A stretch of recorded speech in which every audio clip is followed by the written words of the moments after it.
बंदी छोड़ सतगुरु रामपाल जी परमेश्वर जी की जय हो।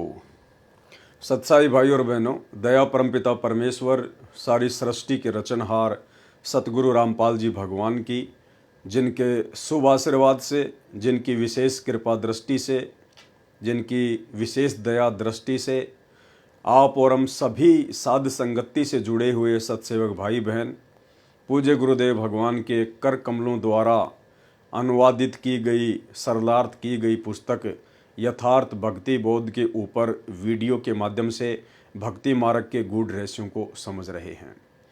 भाई और बहनों, इस कलयुग की बिचली पीढ़ी में गुरुदेव भगवान के द्वारा हम चंद आत्माओं को अपनी लाखों की संगत में से जो साध संगति बख्शी गई है, उसके लिए हम परमेश्वर सतगुरु रामपाल जी परमात्मा के सदा ऋणी रहेंगे।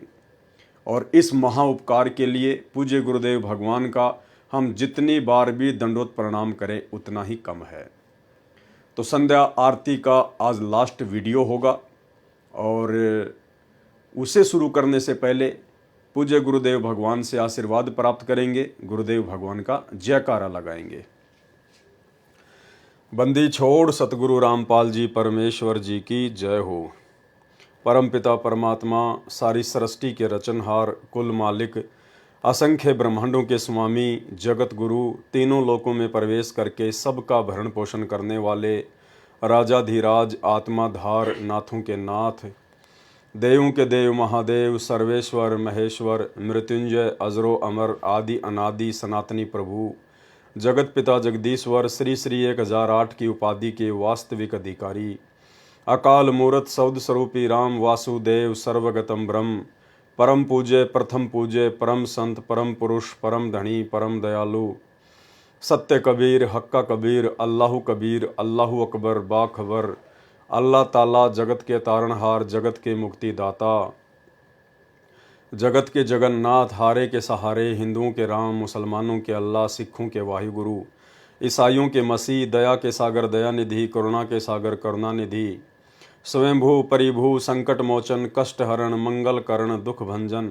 अविगत कबीर, निर्विकार निर्विषम परमात्मा, अलय अलेख सतगुरु, आदि अनादि सतगुरु, असली मर्यादा पुरुषोत्तम, असली राम, असली कृष्ण, असली घनश्याम, असली मुरारी, राजाओं के राजा, महाराजाओं के महाराजा, शहंशाहों के शहंशाह, सम्राटों के सम्राट, भगवानों के भगवान, अल्लाहों के अल्लाह, प्रभुओं के प्रभु, मसीहाओं के मसीह, सच्चे वाहिगुरु, बाबाओं के बाबा, पीरों के पीर, सेठों के सेठ, जगत सेठ, सावड़सा सेठ, सर्वगुण संपन्न, अनंत कोटि कलाओं के स्वामी, अनंत कोटि ब्रह्मांडों के नायक, योगियों में महायोगी, ध्यानियों में महाध्यानी, सिद्धों में परम सिद्ध, ज्ञानियों में तत्वज्ञानी, ब्रह्म ज्ञानी, महाज्ञानी, परम ज्ञानी, सर्वश्रेष्ठ ज्ञानी, विज्ञानी, युवा कबीर, समरथ कबीर, असमवात, अमित ओजा, सच्चे रहनुमा, करीम अल्लाह, सुभान अल्लाह, दुनिया के अंतिम पैगंबर, 8 सितंबर 1951 से गांव धनाना, जिला सोनीपत, हरियाणा, भारतवर्ष की पावन भूमि पे प्रकट रियल कल की भगवान श्री नारायण साकार हरि, बाबा साहेब, संत श्रोमणी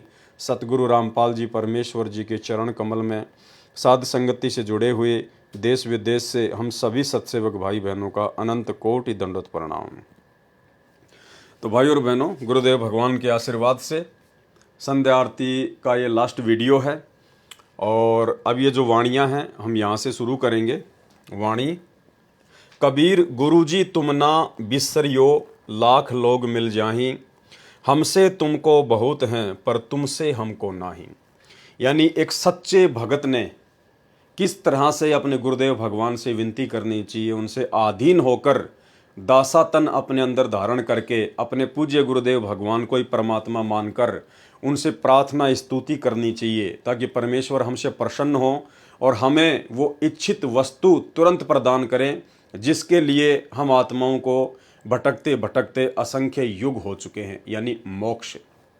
और भाई और बहनों, सबसे पहली जो कंडीशन है मोक्ष प्राप्त करने की, गुरुदेव भगवान बार बार सत्संग में कहते हैं कि सबसे पहले आपने अपनी पिछली गलतियों को सुधारना पड़ेगा।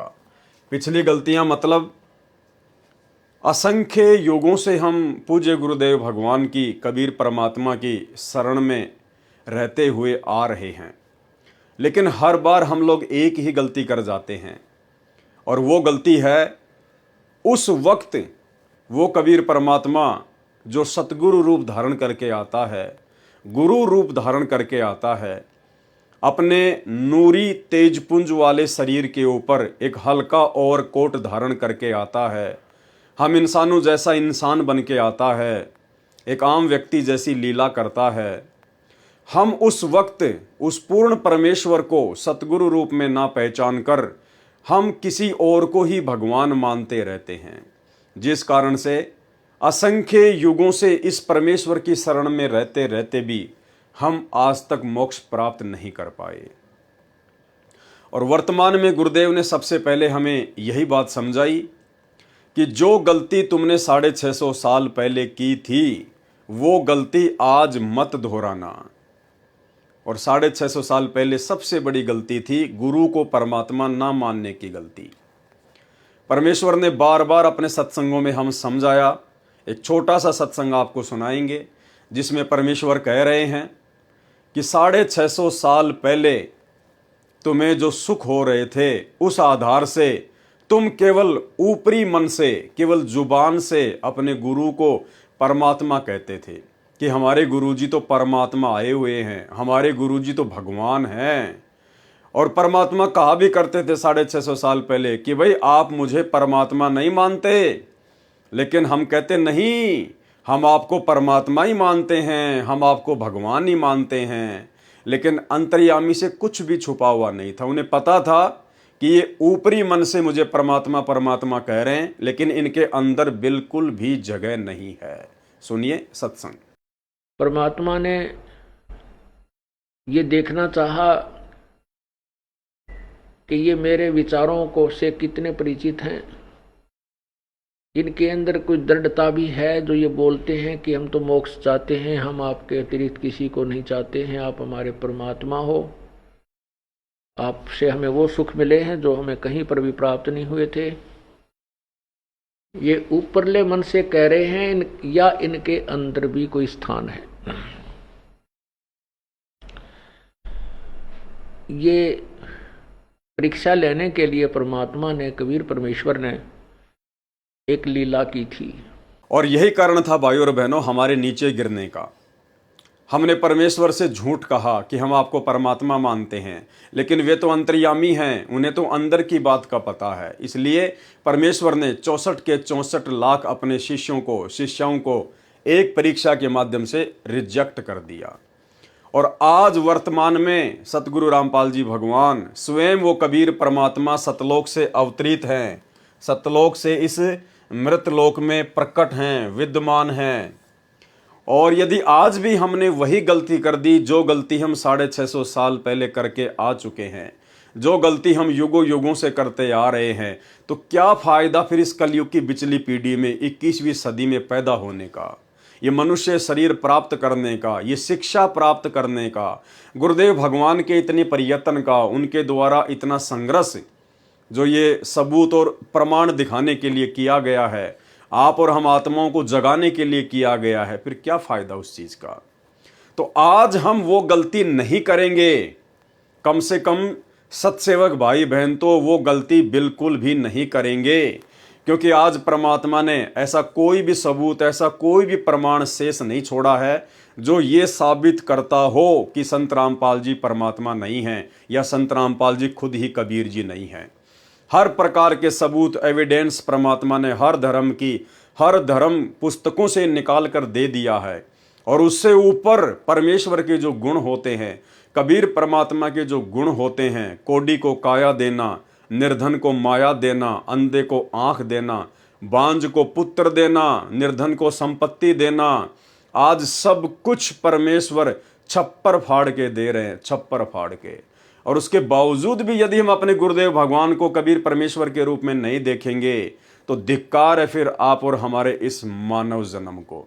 तो कम से कम साध संगति से जुड़े हुए सत्सेवक भाई बहनों ने साध संगति के माध्यम से अपनी आत्मा को इतना मजबूत कर लिया है, इतना दृढ़ कर लिया है कि आज हम अपने गुरुदेव भगवान को इतना विश्वास दिलाने के काबिल हो चुके हैं, उन्हीं के आशीर्वाद से इतने लायक हो चुके हैं कि आज हम अपने गुरुदेव भगवान को नाराज नहीं करेंगे।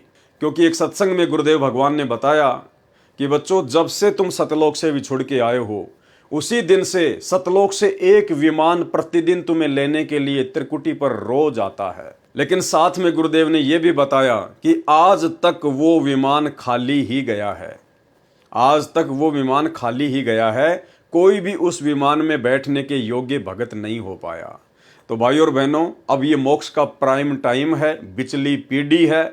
परमात्मा ने कोई कसर बाकी नहीं छोड़ी है। अब यदि कोई कमी रहेगी, कोई कसर रहेगी, तो आप और हम भगत आत्माओं की अपनी खुद की अज्ञानता की रहेगी। इसलिए आज हम कम से कम गुरुदेव भगवान को नाराज ना करें। आज हम उस विमान को वापस खाली सतलोक ना जाने दें। तो कम से कम साध संगति से जुड़े हुए भाई बहन तो इस कदर परमेश्वर जी के आशीर्वाद से लायक हो चुके हैं। और इसका सबसे बड़ा प्रमाण यही है कि हमने इस दाढ़ी मूंछ वाली कबीर जी की समझे जाने वाली काल्पनिक फोटो को परमात्मा मानने से इनकार कर दिया है। हजारों लाखों सत्सेवक भाई बहन हैं देश विदेश में। किसी के भी घर में आपको ये दाढ़ी मूंछ वाली कबीर जी की कही जाने वाली नकली फोटो नहीं मिलेगी। ना हम इसे अपने दरबार में रखते, ना हम इसे अपने घर पर रखते, ना हम इस फोटो वाला लॉकेट पहनते, ना हम इस नकली कबीर का जून के महीने में कबीर प्रकट दिवस मनाते, ना हमारी इसमें किसी प्रकार की कोई श्रद्धा और कोई आस्था है। हम सत्सेवकों की पूरी श्रद्धा, पूरी आस्था, पूरा समर्पण, पूरी लगन केवल ओरिजिनल कबीर सतगुरु रामपाल जी परमेश्वर जी के चरणों में है। तो आज हम कम से कम अपने गुरुदेव भगवान को यकीन दिला सकते हैं कि आज हम उनके साथ सतलोक जाने के काबिल हो रहे हैं। और यदि थोड़ी बहुत कोई कमी होगी तो उसको भी सतगुरु रामपाल जी परमेश्वर अपने आशीर्वाद से, अपनी भक्ति से, अपनी दया दृष्टि से हम सत्सेवकों की उन कमियों को भी पूरा करेंगे। हमें इतना विश्वास है। तो हमने अपने गुरुदेव भगवान को प्रसन्न करना है। और प्रसन्न करने का सबसे पहला तरीका गुरु को ही परमात्मा मानना, गुरु को ही भगवान मानना। और गुरु को भगवान माने बिना आप और हमारी बात बनेगी भी नहीं। एक सत्संग में गुरुदेव ने बिल्कुल स्पष्ट कह रखा है कि यदि आपने सतलोक जाना है, भक्ति सफल करनी है, तो आपने गुरु जी को परमात्मा मानना पड़ेगा। और गुरु को परमात्मा मान के ही फिर आपने अपनी आध्यात्मिक क्रियाओं को करना पड़ेगा। आध्यात्मिक क्रिया मतलब पांचों यज्ञ, सत्संग सुनना, मंत्र जाप करना, तीनों समय की आरती। यदि आप अपने गुरु को कबीर भगवान नहीं मानते हैं और अपने गुरु जी के साथ साथ आप इस दाढ़ी मूंछ वाली कबीर जी की फोटो को भी परमात्मा मान के पूजते हैं, दंडवत करते हैं, तो आप चाहे कितनी भी भक्ति क्यों ना कर लीजिए, परमात्मा कहते हैं आपकी भक्ति अभी शुरू भी नहीं हुई है। शुरू भी। सुनिए वीडियो। गुरु मानुष कर जानते ते नर कहिए अंध। अब आपको उदाहरण भी बताया था कि गुरु जी को भगवान मानकर ही हमने अपनी आध्यात्मिक क्रियाओं को करना पड़ेगा। क्योंकि आप जब गुरु जी के पास जाओगे तो आपके मन में ये होगा, यदि इनके स्थान पर भगवान होते आज तो आप कैसा व्यवहार करते। निष्कपट गदगद आत्मा और चेहरे की तरह इन्हें देखते रहते। तो ऐसे आप में विनम्रता आवेगी, आपका अंतःकरण नरम होगा, आपका दोष दूर होने लग जाएगा। यदि आप इस दास को अपने जैसा ही एक व्यक्ति समझोगे, भाई थोड़ी बहुत दो बात सीख रहा है, गुरुजी है नाम देता ले लेता हूँ, इससे लाभ नहीं होगा। लाभ होगा तभी जब आपके हृदय में असीम श्रद्धा होगी इस दास के प्रति। एज ए गॉड आपने मानना पड़ेगा इस इक्वेशन को, इस प्रश्न को हल करने के लिए, जन्म और मृत्यु के इस प्रश्न से पीछा छुटवाने के लिए, हल को सोल्व करने के लिए प्रॉब्लम को आपने मानना पड़ेगा। ये रूल है ईश्वर का। तो आप अपने हृदय से मानोगे, औपचारिकता नहीं, हृदय से करना पड़ेगा। तो भाई और बहनों, इतने सारे प्रमाण, इतने सारे सबूत देखने के बाद अब हम वो गलतियां करने से बचें जिन गलतियों के कारण असंख्य जन्मों से हम इसी काल के 21 ब्रह्मांड में चक्कर काट रहे हैं। तो संध्या आरती के लास्ट में हमें आदरणीय गरीबदास जी महाराज जी ने समझाया है कि किस प्रकार से एक भगत ने अपने गुरुदेव भगवान को प्रसन्न करने के लिए कितने आधीन भाव से, कितने दासातन भाव से उनसे विनती करनी चाहिए, उनसे प्रार्थना करनी चाहिए। कबीर गुरुजी तुम ना बिसरियो, बिसरियो यानी भूलना, कि हे गुरुदेव भगवान, हे परमपिता परमात्मा, सारी सृष्टि के रचनहार, आप हम तुच्छ 2 कोटि के जीवों को परमेश्वर भूल मत जाना। हे गुरुदेव, आप अपने चरणों में रखना, आप अपनी नज़रों में रखना परमात्मा। हम तो रास्ते के रोड़े हैं परमेश्वर, हम तो मिट्टी के धूल के कण के बराबर भी नहीं है परमात्मा, लेकिन आप समर्थ हैं, आप जानी जान हैं, सब कुछ जानने वाले हैं, अंतर्यामी हैं। इसलिए हे परमात्मा, हे गुरुदेव भगवान, आप अपने दास को बिल्कुल भी ना भूलियो परमात्मा, चाहे लाख लोग मिल जाएं। हे गुरुदेव, आप तो समर्थ हैं, परमात्मा हैं। आने वाले समय में पूरे विश्व में, पूरी दुनिया में आपके नाम का, आपकी भक्ति का डंका बजेगा। केवल एक झंडा होगा, एक भाषा होगी, एक ही ज्ञान होगा, और एकमात्र आप ही परमात्मा होंगे, आप ही सतगुरु होंगे। तो आपकी शरण में तो परमेश्वर लाखों अरबों खरबों जीव आएंगे। ये परमेश्वर, हमसे बढ़कर एक से एक भगत आपकी शरण में आएंगे, एक से एक आत्मा आपकी शरण में आएंगी। हम तो उन आत्माओं के भी पैरों की धूल के बराबर नहीं है गुरुदेव भगवान। ऐसी स्थिति में गुरुदेव, आप अपने इस तुच्छ छोटे से नाचीज भगत को ना भूल जाना परमात्मा। हमसे तुमको बहुत हैं। हे परमेश्वर, हमारे जैसे 2 कोटि के जीव तो आपके लिए बहुत हैं, असंख्य हैं परमात्मा। हमारे जैसे तो ना जाने कितने भगत हैं आपके परमात्मा, लेकिन गुरुदेव भगवान, आप जैसे सतगुरु हमको बिल्कुल भी नहीं मिलेगा। तुमसे हमको नहीं, आप जैसे सतगुरु हमें नहीं मिलेंगे। हमारे जैसे भगत तो आपको लाखों मिल जाएंगे, करोड़ों मिल जाएंगे परमात्मा, लेकिन आप जैसे सतगुरु फिर हमें और दूजा कोई नहीं मिलेगा। इसलिए गुरुदेव भगवान, हमें अपने चरणों में बनाए रखना। कबीर गुरुजी, तुम ना भूलियो, चाहे लाख लोग मिल जाहीं। हमसे तुमको बहुत हैं, पर तुमसे हमको नहीं। कबीर, तुमरे बिसारे क्या बने। बिसारना यानी भूल जाना, भुला देना। मैं किसकी शरण में जाऊं, शिव विरंची मुनि नारदा, तिनके हृदय न समाऊं। हे गुरुदेव भगवान, हे सतगुरु रामपाल जी परमेश्वर, तुमरे बिसारे क्या बने, मैं किसकी शरण में जाऊं। हे गुरुदेव भगवान, यदि आपने हमें भुला दिया, यदि आपने हमें अनदेखा कर दिया, तो परमेश्वर मैं किसकी शरण में जाऊंगा। और कौन है आपके अलावा जिसकी शरण ग्रहण करनी चाहिए। आप सबसे सर्वशक्तिमान हैं, आप सर्वज्ञ हैं परमेश्वर, सर्व सृष्टि के रचनहार हैं। आपके अलावा परमात्मा इस सृष्टि में अन्य कोई देव नहीं है जिसकी शरण ग्रहण करनी चाहिए, जो हमें मुक्ति दिला दे, जो हमें मोक्ष दिला दे, जो हमें 84 लाख योनियों के कष्टों से दूर कर दे। तुमरे बिसारे क्या बने, जो मैं किसकी शरण में जाऊं। शिव विरंची मुनि नारदा, तिनके हृदय न समाऊं।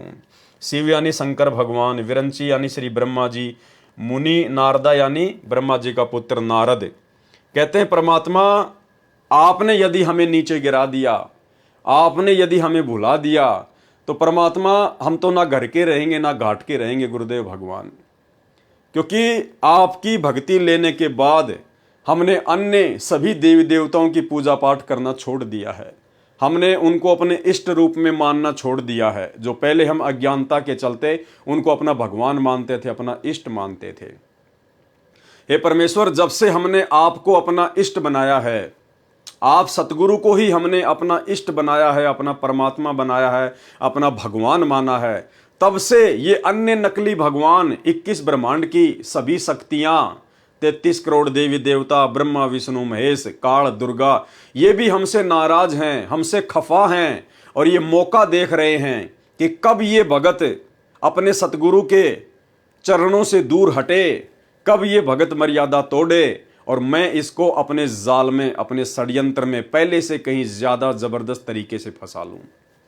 तो हे परमेश्वर, हे सतगुरुदेव भगवान, आपके अलावा तो यहाँ सब हमारे शत्रु ही शत्रु हैं परमात्मा। यदि आपने बुला दिया हमें, तो परमात्मा किसी और की शरण में जाने के लायक नहीं हैं। ये शिव विरंची मुनि नारदा, ये सब हमारे से खफा हैं, हमारे से नाराज हैं। तिनके हृदय न समाऊं। परमात्मा, अब हम इनको अच्छे नहीं लगते, अब हम इनके हृदय में समाने के लायक बिल्कुल भी नहीं है। इसलिए परमेश्वर, आपके अलावा हम जीवों का सृष्टि में, इस ब्रह्मांड में और कहीं कोई ठोर ठिकाना नहीं है। इसलिए हे गुरुदेव भगवान, हम तुच्छ, नीच, जड़ बुद्धि, मंद बुद्धि, महाअज्ञानी 2 कोटि के जीवों को अपनी शरण में रखना परमात्मा, आपसे इतनी अरदास है। कबीर अवगुण किए तो बहुत किए, करत न मानी हार, और भावे बंदा बख्श दियो, भावे गर्दन तार। हे गुरुदेव भगवान, हे कबीर परमात्मा सतगुरु रामपाल जी परमेश्वर, आप जी की शरण में आने से पहले परमात्मा अवगुण किए तो बहुत किए। मालिक, हमने बहुत अवगुण किए, बहुत कुकर्म किए परमात्मा। शुभ कर्म हमने एक भी नहीं किया, क्योंकि ना ज्ञान था, ना भक्ति थी, ना परमात्मा था। काल की आगोश में थे, काल सिर पर बैठा था परमात्मा। इसने जो भी कर्म करवाए स्वार्थ के लिए उल्टे ही कर्म करवाए। तो अवगुण किया तो बहुत किया, करत न मानी हार, कभी थके नहीं परमात्मा। और भावे बंदा बख्श दियो, भावे गर्दन तार। हे गुरुदेव भगवान, अब हम आपकी शरण में आ गए हैं परमात्मा, आप समर्थ की शरण में आ गए हैं। हे परमेश्वर, अब हम आपके ऊपर छोड़ते हैं परमात्मा, फैसला आपके ऊपर छोड़ते हैं गुरुदेव भगवान।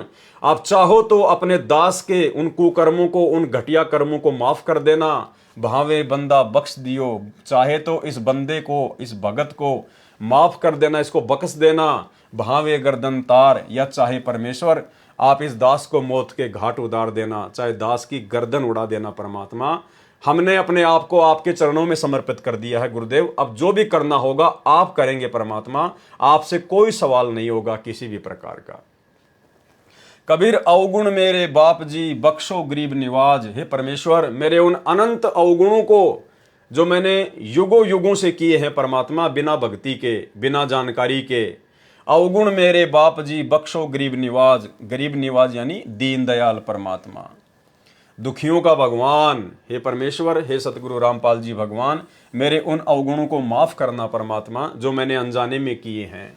जो मैं पूत कपूत हूं, बहुर पिता को लाज। हे परमेश्वर, कहते हैं यदि बेटा, यदि कुपूत भी हो जाए, कुपात्र भी हो जाए, तो भी पिता को ही लाज होती है, पिता को फिर भी जो है शर्म होती है, पिता फिर भी माफ कर देता है। हे गुरुदेव भगवान, आप तो परम पिता हैं, आप तो आत्मा के पिता हैं। जब ये सांसारिक पिता जो खुद अवगुणी होता है, वो भी अपने पुत्र के अवगुणों को माफ कर देता है, बार बार विनती करने से, विनय करने से, तो आप तो आत्मा के पिता हैं। आप जी तो पूरी सृष्टि के पिता हैं, सबके उत्पत्ति करता हैं। आपसे बढ़कर कौन है परमेश्वर। हे गुरुदेव, हमारे उन अवगुणों को, मुझ नीच को कपूत समझकर माफ कर दीजिए परमेश्वर।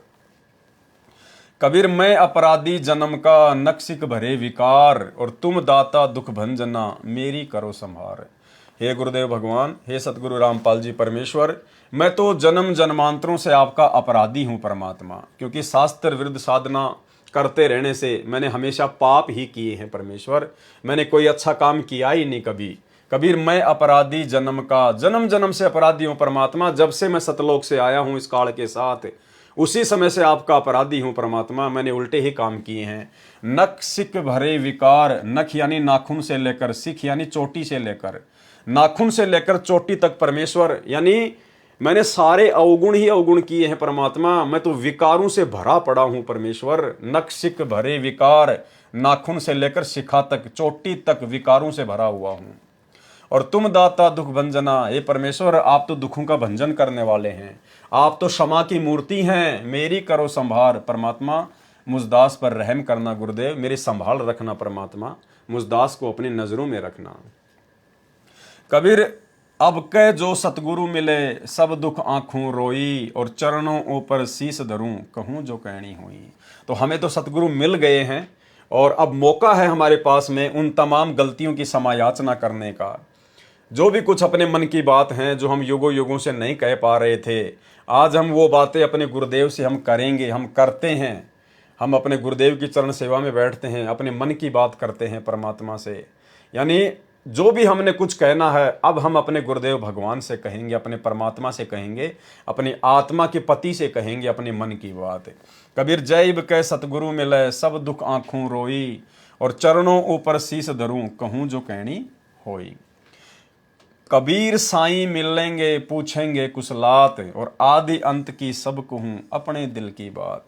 यानी सेम ही भावार्थ है उस लाइन का, कि अब की बार जब मुझे गुरुदेव भगवान मिलेंगे, मेरा उनसे साक्षात्कार होगा, मेरी उनसे भेंट होगी, तो मैं अपने दिल की सारी बातें दिल खोलकर अपने गुरुदेव भगवान के सामने रखूंगा। क्योंकि और कोई है नहीं यहाँ पे आत्मा की सुनने वाला, आत्मा की पुकार सुनने वाला केवल एक परमात्मा है, कबीर देव। और आज वो कबीर परमात्मा सतगुरु रामपाल जी के रूप में धरती पर प्रकट हैं। तो अब हम अपने दिल की बात, अपनी आत्मा की बात, अपने मन की बात दिल खोलकर अपने गुरुदेव भगवान से करेंगे। कबीर अंतर्यामी एक तुम आत्म के आधार, और जो तुम छोड़ो हाथ तो मैं कौन उतारे पार। हे गुरुदेव भगवान, हे कबीर परमेश्वर सतगुरु रामपाल जी, आप ही अंतर्यामी हैं परमात्मा, और कोई अंतर्यामी नहीं है, क्योंकि अंतर्यामी सृष्टि में केवल एक ही होता है, अन्य नहीं होता है। अंतर्यामी एक तुम आत्म के आधार, यहाँ पे भाई और बहनों तू शब्द है, अंतर्यामी एक तू, यानी अब हमें पता चल गया है कि हमारे पूज्य गुरुदेव भगवान एकमात्र सम्मान और आदर के हकदार हैं। इसलिए अपने गुरुदेव भगवान के लिए हम तू शब्द यूज नहीं कर सकते, हम यहाँ पर तुम कहेंगे। तुम कबीर अंतर्यामी एक तुम आत्म के आधार, यानी आप आत्मा के आधार हो परमात्मा, आप अंतर्यामी हो। ये आत्मा केवल आपके ऊपर आधारित है, इस आत्मा का कल्याण आप ही करवा सकते हो परमेश्वर।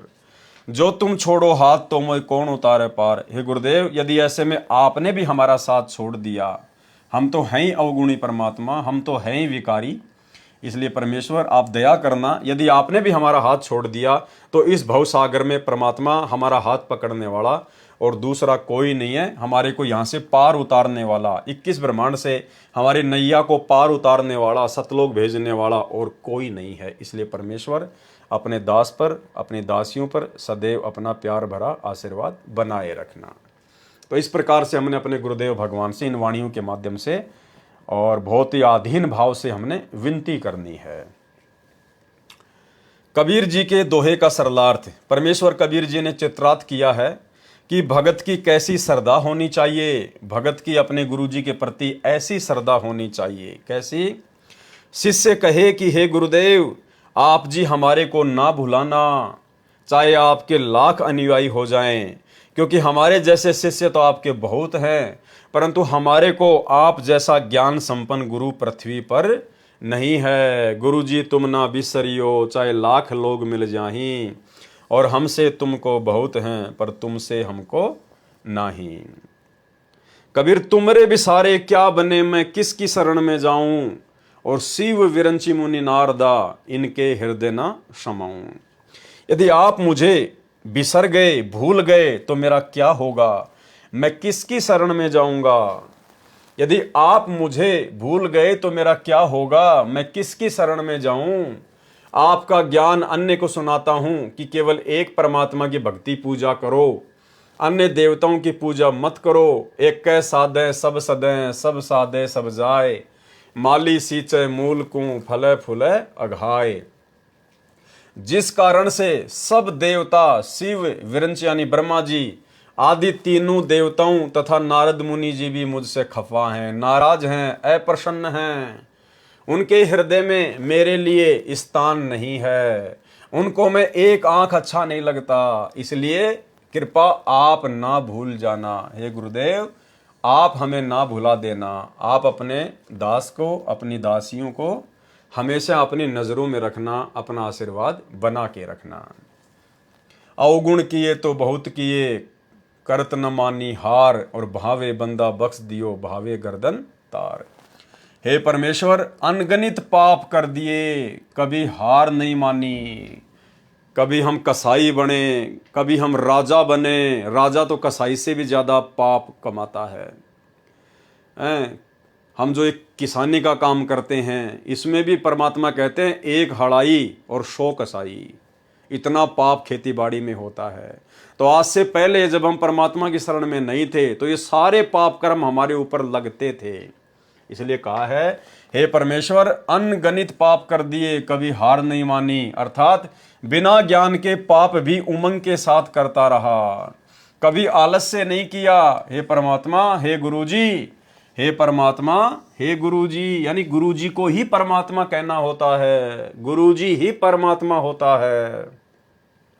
भाई और बहनों, ये बीच बीच में परमात्मा इस प्रकार से संकेत करते हैं। देखो, हे परमात्मा, फिर हे गुरुजी, यानी गुरु ही परमात्मा रूप में धरती पर प्रकट होते हैं। आज सतगुरु रामपाल जी स्वयं ही परमात्मा हैं, स्वयं ही ये कबीर देव हैं। और इसीलिए तो हमने इस दाढ़ी मूंछ वाली कबीर जी की नकली फोटो को परमात्मा मानना छोड़ दिया है। हे परमात्मा, हे गुरुजी, अब आपकी शरण में आ गया हूँ, चाहे इस बंदे, इस मनुष्य को, इस भगत को क्षमा करो, चाहे गर्दन उतार लो, परंतु रखियो अपनी शरण में। हे गुरुजी, आप मेरे ऊपर ऐसी मेहर दया करो जैसे पिता अपने पुत्र के सर्व अपराधों को क्षमा करता है। जो मैं पूत कपूत हूं, बहुर पिता को लाज।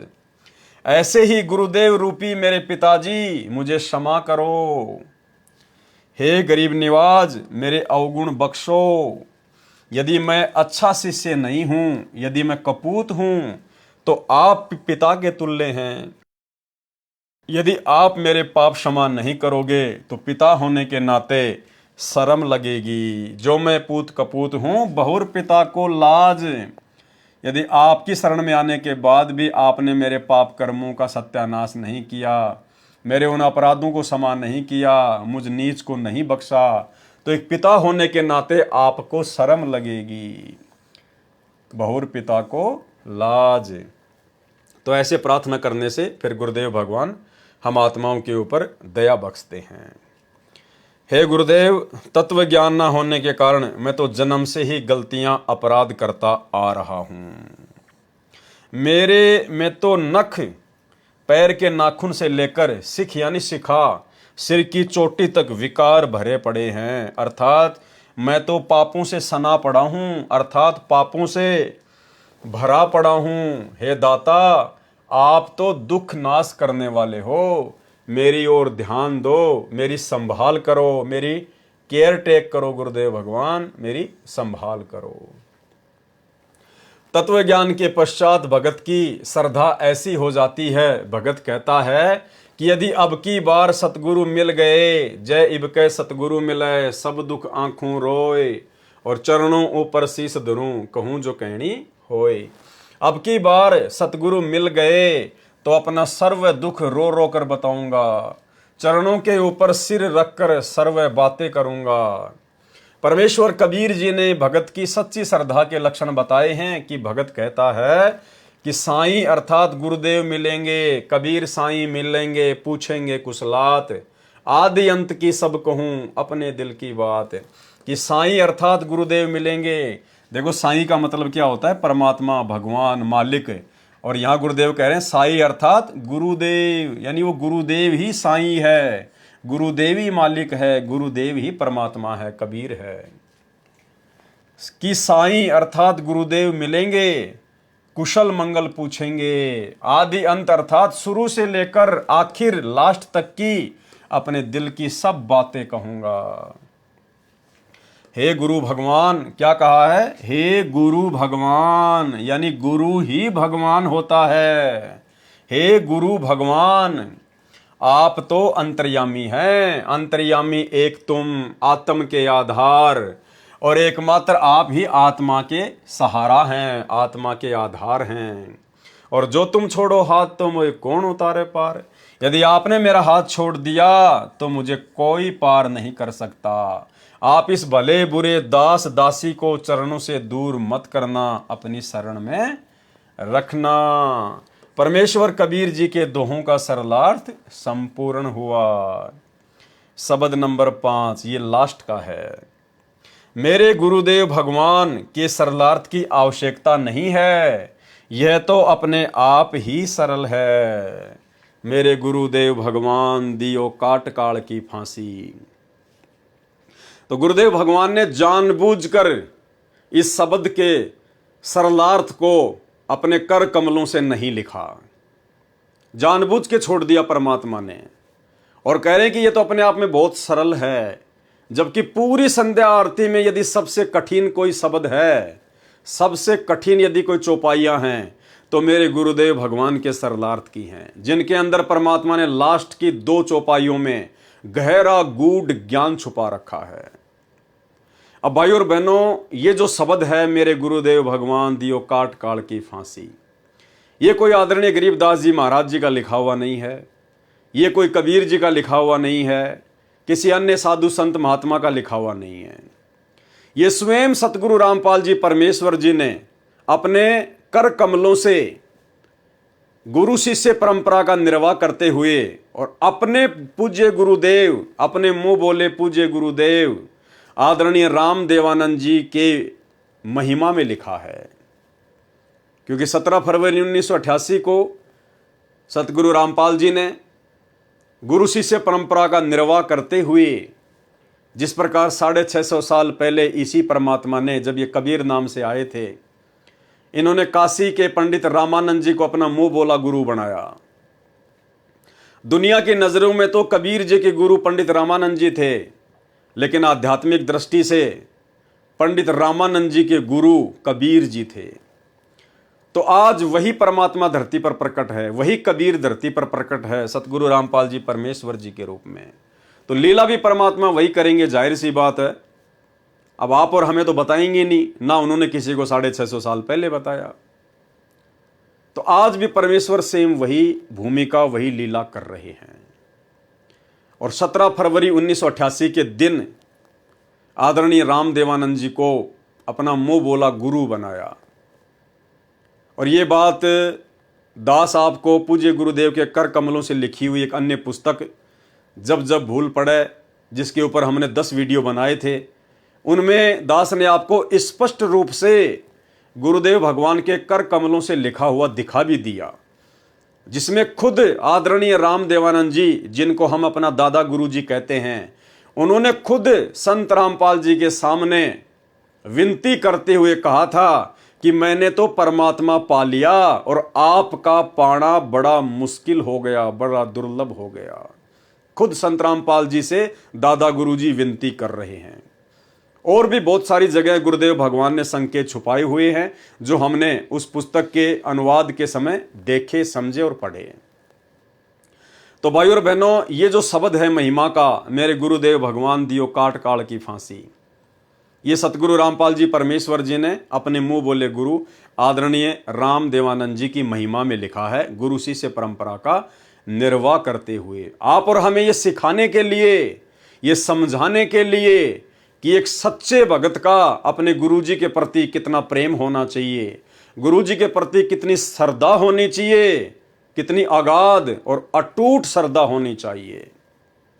तो गुरुदेव ने जानबूझकर आप और हमारी परीक्षा के लिए, आप और हम भक्तों की कॉमन सेंस को चेक करने के लिए जानबूझकर सतगुरु रामपाल जी परमेश्वर जी ने यहां पर यह लिखा है कि मेरे गुरुदेव भगवान के सरलार्थ की आवश्यकता नहीं है, यह तो अपने आप ही सरल है। भाई और बहनों, ये संध्या आरती हम करते हैं रोजाना। ये तीनों समय की आरतियां गुरुदेव ने भक्ति बोध पुस्तक में डालकर आप और हमें दी हुई है। किस लिए? अपने गुरुदेव भगवान की स्तुति के लिए, उनकी महिमा के लिए। और लास्ट में जब हम संध्या आरती करते हैं और लास्ट का जो ये शब्द है मेरे गुरुदेव भगवान, तो आप और हम रोज अपने गुरुदेव भगवान की स्तुति करते हैं, महिमा करते हैं। तो अपनी स्तुति को, अपनी महिमा को गुरुदेव भगवान कैसे लिख कर बताएंगे? क्या हमारे अंदर इतनी कॉमन सेंस भी नहीं है? क्या तत्वदर्शी संत की शरण में आने के बाद और 30 वर्षों से इतना ज्ञान लेने के बाद क्या आज भी गुरु को यह बताने की आवश्यकता पड़ेगी कि भाई तुम लोगों ने किस प्रकार से मेरी महिमा करनी है, तुम भक्तों ने किस प्रकार से अपने गुरु सतगुरु रामपाल जी को महत्व देना है? क्या आज भी गुरुजी बताएंगे हमें? तो फिर धिक्कार है आप और हमारे को, जो हमने गुरुदेव भगवान से इतना अनमोल तत्व ज्ञान प्राप्त किया और उसके बावजूद भी हम गुरु महिमा को नहीं समझ पा रहे, गुरु के महत्व को नहीं समझ पा रहे। तो इस शब्द का सरलार्थ ना करके गुरुदेव भगवान ने आप और हमारे ऊपर छोड़ दिया, आप और हमारी कॉमन सेंस के ऊपर छोड़ दिया कि भाई मैंने तो एक भगत का रोल करते हुए और एक भगत के गुरुजी के प्रति क्या भाव होने चाहिए, मैंने तो पूरी श्रद्धा के साथ में ये शब्द गाया है। अब तुम भक्तों की मेरे प्रति कितनी श्रद्धा है, तुम भक्तों ने अपने सतगुरु रामपाल जी को कितना समझा है, कितना जाना है, कितना पहचाना है।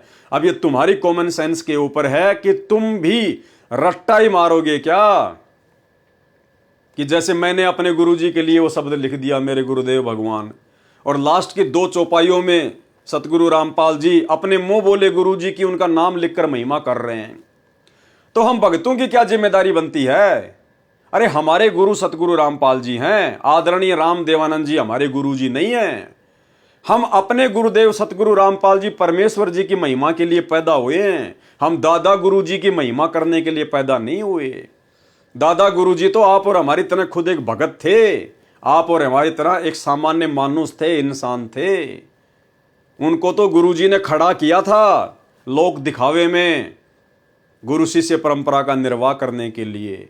तो ये आप और हमारी कॉमन सेंस के ऊपर छोड़ दिया सतगुरु रामपाल जी परमेश्वर जी ने कि हम क्या करेंगे इस शब्द को लेकर, या फिर तोते की तरह रट्टा ही मारेंगे जैसा सतगुरु रामपाल जी अपने गुरु जी की महिमा कर रहे हैं, तो हम भी उन्हीं वाणियों को वैसा ही बोलेंगे।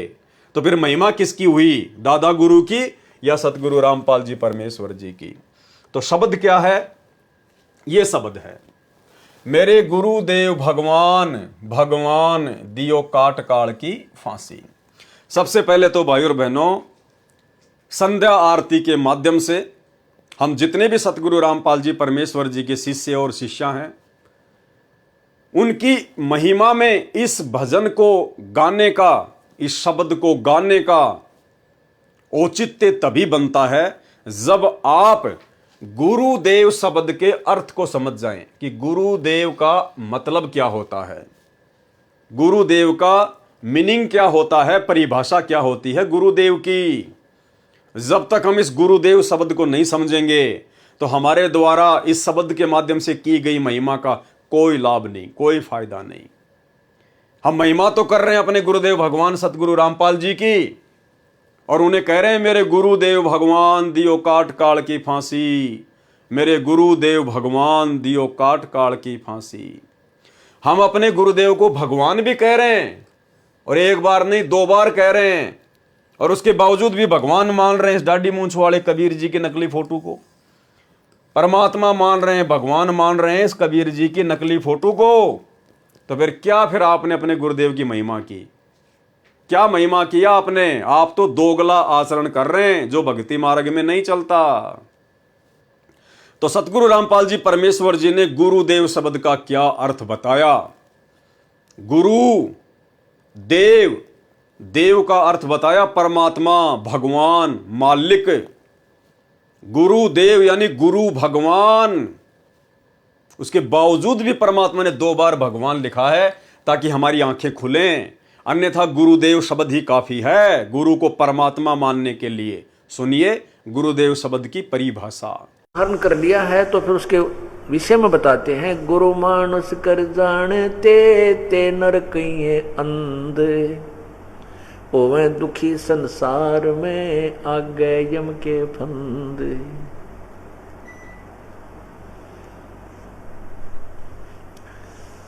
जो व्यक्ति गुरु को एक सिंपल मैन मानता है, साधारण व्यक्ति मानता है, मनुष्य मानता है, तो कहते हैं उनको ज्ञान वाली आँखियां नहीं हैं, वो अंधे हैं।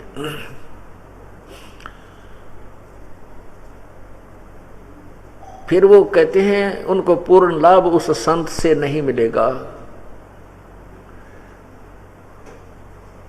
होवे दुखी संसार में, फिर आगे यम यानी काल के फंद, काल के जाल में वो फंसा रह जाएगा। गुरु मानुष कर जानते और करे चरणामृत को भी पान, ते नर नरक में जावेंगे भाई युग युग बने समान। गुरु आपने धारण भी कर रखा है और गुरु जी को आप वैसे साधारण व्यक्ति मान रहे हो, और फिर देखम देखा दूसरे चरणामृत बनाकर ग्रहण कर रहे हैं और वो भी ले रहा है, वो लोग दिखावा है, उससे लाभ नहीं होगा, अर्थात उसको परमात्मा की प्राप्ति नहीं होगी, मोक्ष नहीं होगा। अब प्रश्न उठता है, तो क्या गुरु भगवान होता है? वैसे तो भगवान राम, अल्लाह, खुदा, गॉड, स्वामी, मालिक, ये एक शक्ति बोधक शब्द होते हैं, उपमात्मक शब्द हैं। जैसे हम गुरुदेव कहते हैं, गुरुदेव का अर्थ होता है गुरु भगवान, गुरु मेरे गुरु मालिक, गुरु परमात्मा। देव का अर्थ ही परमात्मा होता है। तो भाइयों और बहनों समझ में आ गया होगा। उसके बाद मेरे गुरुदेव भगवान दियो काट काल की फांसी। हमने केवल अपने गुरुदेव भगवान से ही विनती करनी है, केवल उन्हीं से प्रार्थना करनी है। इस 21 ब्रह्मांड से ये जन्म मरण के रोग को समाप्त करवाने के लिए, ये जन्म मरण की फांसी को समाप्त करवाने के लिए, ये पशु पक्षियों की योनियों से सदा सदा के लिए मुक्ति प्राप्त करने के लिए हमने केवल अपने गुरुजी से ही प्रार्थना करनी है और किसी से कोई स्तुति, कोई प्रार्थना नहीं करनी है।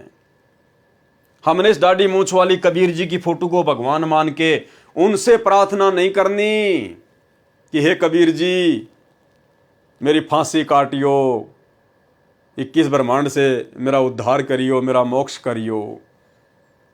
ये जड़ है, ये मुर्दा फोटो है, ये ना चल सकती, ना बोल सकती, ना हिल सकती, ना डुल सकती, ना खा सकती, ना पी सकती, ना सत्संग सुना सकती, ना नाम दे सकती, ना आशीर्वाद दे सकती, कुछ नहीं कर सकती। ये केवल एक मुखौटा है, एक निर्जीव वस्तु है। सजीव जिंदा हमारे सामने है, सतगुरु रामपाल जी परमेश्वर जी हैं। हमने केवल इन्हीं से हर प्रकार की इच्छा, हर प्रकार की डिमांड, हर प्रकार की स्तुति, हर प्रकार की प्रार्थना केवल हमने अपने गुरुदेव भगवान से करनी है। अन्य किसी भी देव महादेव से, किसी भी शक्ति से हमने सौपन में भी कोई इच्छा जाहिर नहीं करनी है, क्योंकि सबसे बड़े परमात्मा, सबसे बड़े देव, सबसे बड़ी शक्ति है सतगुरु रामपाल जी। ये स्वयं सतलोक के राजा हैं, कबीर भगवान हैं। मेरे गुरुदेव भगवान दियो काट काल की फांसी, अवगुण किए घनेरे फिर भी भले बुरे हम थारे। यहां पर शब्द है तेरे। हम अपने गुरुदेव के लिए तेरे शब्द यूज नहीं कर सकते। तो राजस्थानी में थारे बोलते हैं, थारे यानी जैसे आप, इस प्रकार राजस्थान में बोलते हैं थारा, थारी, थारे। तो एक सम्मानजनक हो जाता है ये। अवगुण किए घनेरे फिर भी भले बुरे हम थारे। हे परमेश्वर, मैं तो हूं ही अवगुणी। मैंने तो जन्म से लेकर और वर्तमान समय तक और ना जाने पिछले जन्म जन्मांतरों में, जब मैं आपकी शरण में नहीं था, इस तत्व ज्ञान से परिचित था, हे परमेश्वर मैंने तो अवगुण ही किए हैं मालिक। गुण तो मैंने एक भी किया ही नहीं, अच्छा कर्म तो एक भी किया ही नहीं। हे परमात्मा, आज हमें ज्ञान हो गया, इसलिए अब हम जैसे भी हैं, हम भले थे या बुरे थे परमात्मा, लेकिन हम आपके हैं। हे गुरुदेव भगवान, हम आपके हैं। अवगुण किए घनेरे फिर भी भले बुरे हम थारे। दास को जान के निपट नादान, मोहे बख्श दियो अविनाशी। अब ये अविनाशी शब्द आया भाई और बहनों, अविनाशी। अविनाशी किसको कहते हैं? जिसका नाश करने में कोई भी सक्षम ना हो। अविनाशी, जिसका किसी भी देश काल और परिस्थिति में विनाश ना हो, जिसको काल ना खा सके, उसको कहते हैं अविनाशी। और महिमा किसकी कर रहे हैं हम? अपने गुरुदेव भगवान की। तो हमने अविनाशी शब्द ये किसके लिए यूज किया? अपने गुरुदेव भगवान के लिए, सतगुरु रामपाल जी परमेश्वर जी के लिए। तो कौन है सतगुरु रामपाल जी परमेश्वर? अविनाशी। तो अविनाशी मां के गर्भ से जन्म लेके आएगा क्या? अरे अविनाशी परमात्मा 8 सितंबर 1951 को मां के गर्भ से जेल में लिपट के आएगा क्या? ये कॉमन सेंस की बात है। और इसीलिए हम सत्सेवकों ने सतगुरु को अविनाशी मानकर 8 सितंबर को इनका प्रकट दिवस मनाना शुरू किया। और इस कागज की फोटो को जो कबीर भगवान की समझी जाती है, हमने इसको रिजेक्ट कर दिया कि हमारे अविनाशी हमें समझ में आ चुके हैं।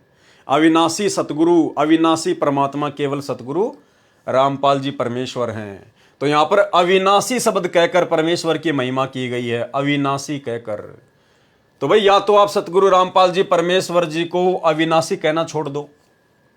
अगर आप जी इस दाढ़ी मूंछ वाली कबीर जी की फोटो को भगवान मानते हैं, जून के महीने में इसका प्रकट दिवस मनाते हैं, तो फिर आप संत रामपाल जी को अविनाशी कहना छोड़ दीजिए। फिर आप ये दो नाव की सवारी भक्ति मार्ग में नहीं चलेगी। ना घर के रहोगे, ना घाट के, अंत में धोबी के कुत्ते बन के घूमोगे यहीं पे।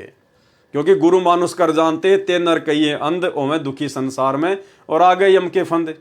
कबीरा ते नर अंध हैं जो गुरु को कहते और हरि के रूठे ठोर हैं, गुरु रूठे नहीं ठोर। यदि आप अपने गुरु जी को परमात्मा नहीं मानते हैं, अविनाशी नहीं मानते हैं, कबीर नहीं मानते हैं, तो तो भाई और बहनों, फिर इस जन्म में तो मोक्ष की उम्मीद बिल्कुल भी मत करना। और अपने गुरुदेव को परमात्मा नाम मानने का सबसे पहला जो पॉइंट है वो यही है, यदि आप इस दाढ़ी मूंछ वाली कबीर जी की फोटो को परमात्मा मानते हैं, आप अपने घर पर इस फोटो को रखते हैं, अपने दरबार में इस फोटो को रखते हैं, इस फोटो के आगे यदि आप जोत जलाते हैं, दंडवत करते हैं, इस फोटो का लॉकेट पहनते हैं, तो अभी आपने अपने गुरु जी को परमात्मा नहीं माना। तो यहां पर अविनाशी शब्द है। अविनाशी शब्द केवल परमेश्वर के लिए यूज होता है, और परमात्मा पूरी सृष्टि में केवल एक ही है, दो या तीन नहीं है। और वो एक परमात्मा आज हमारे गुरुदेव भगवान के रूप में प्रकट हैं। तो इससे भी ये साबित हो जाता है कि सतगुरु रामपाल जी परमेश्वर ही पूर्ण ब्रह्म परमात्मा है, कबीर देव हैं। अब ये सारी बातें सतगुरु रामपाल जी भगवान थोड़ी बताएंगे हमें। वो थोड़ी कहेंगे कि मैं अविनाशी हूं, मैं कबीर हूं, मैं सबका भगवान हूं। इसीलिए तो परमात्मा ने इसका सरलार्थ नहीं किया, हम भक्तों की कॉमन सेंस पर छोड़ दिया कि इतना समझाने के बाद, इतना ज्ञान देने के बाद अब भी अगर ये लकीर के फकीर बने हुए हैं तो क्या फायदा फिर इनको आगे सतलोक ले जाने का। उससे अच्छा तो गंदगी यही ठीक है। तो अविनाशी का मतलब होता है वो परमात्मा जो कभी विनाश में नहीं आता। और विनाश में कौन नहीं आएगा? जिसका जन्म नहीं होता। भाई जिसका जन्म होगा वो तो मरेगा, विनाश में आएगा। और जो है अविनाशी, जो स्वयंभू है, उसका कौन क्या नाश कर देगा, कौन क्या बिगाड़ देगा। तो 8 सितंबर 1951 को सतगुरु रामपाल जी परमेश्वर किसी माँ के गर्भ से जेर में लिपट के नहीं आए आप और हमारी तरह। ये स्वयंभू परमात्मा है, ये अनंत कोटि कलाओं का स्वामी है। ये हम तुच्छ दो कोटि के जीवों की चरम दृष्टि को धोखा देके एक क्षण में क्या लीला खेल जाए, इस परमेश्वर की गति का वारन पार नहीं है। अवगुण किए घनेरे फिर भी भले बुरे हम थारे, और दास को जान के निपट नदान हो नादान, मोहे बख्श दियो अविनाशी। अपने गुरु जी को अविनाशी कह रहे हैं। अगली वाणी, मेरे उठे उमंग सी दिल में, तुम्हें याद करूं पल पल में। हे परमात्मा, हे गुरुदेव भगवान, आपने ऐसा अनमोल ज्ञान दे दिया है, आपने ऐसा अनमोल ये तत्व ज्ञान दे दिया है। परमेश्वर, आपने आत्मा को इतनी उमंग में भर दिया है कि मैं आपको पल पल याद करूं। परमात्मा, एक पल भी आप मेरी यादों से दूर नहीं होते हो। परमात्मा, मेरे चिंतन से, मेरी सोच से आप एक पल भी दूर नहीं होते हो। अब केवल आप ही का चिंतन, आप ही का मनन, आप ही के ज्ञान के ऊपर विचार विमर्श, और परमात्मा दूसरा कोई काम नहीं। मेरे उठे उमंग सी दिल में, तुम्हें याद करूं पल पल में। आपका ऐसा मक्खन ज्ञान यो जगत बिलोवे लासी। कि हे गुरुदेव भगवान, आपने हमें जो अनमोल तत्व ज्ञान दिया है, जो सत्संग सुनाए हैं, ये तो परमात्मा मक्खन की तरह है। मक्खन की तरह, मक्खन जिसको एक बार तैयार कर दिया जाता है वो कभी खराब नहीं होता। फिर मक्खन, और ये दुनिया, ये जगत बिलोवे लासी। और ये दुनिया तो परमात्मा आपके इस मक्खन ज्ञान के अभाव में, और ये तो लस्सी को रड़क रही है, लस्सी को बिलो रही है।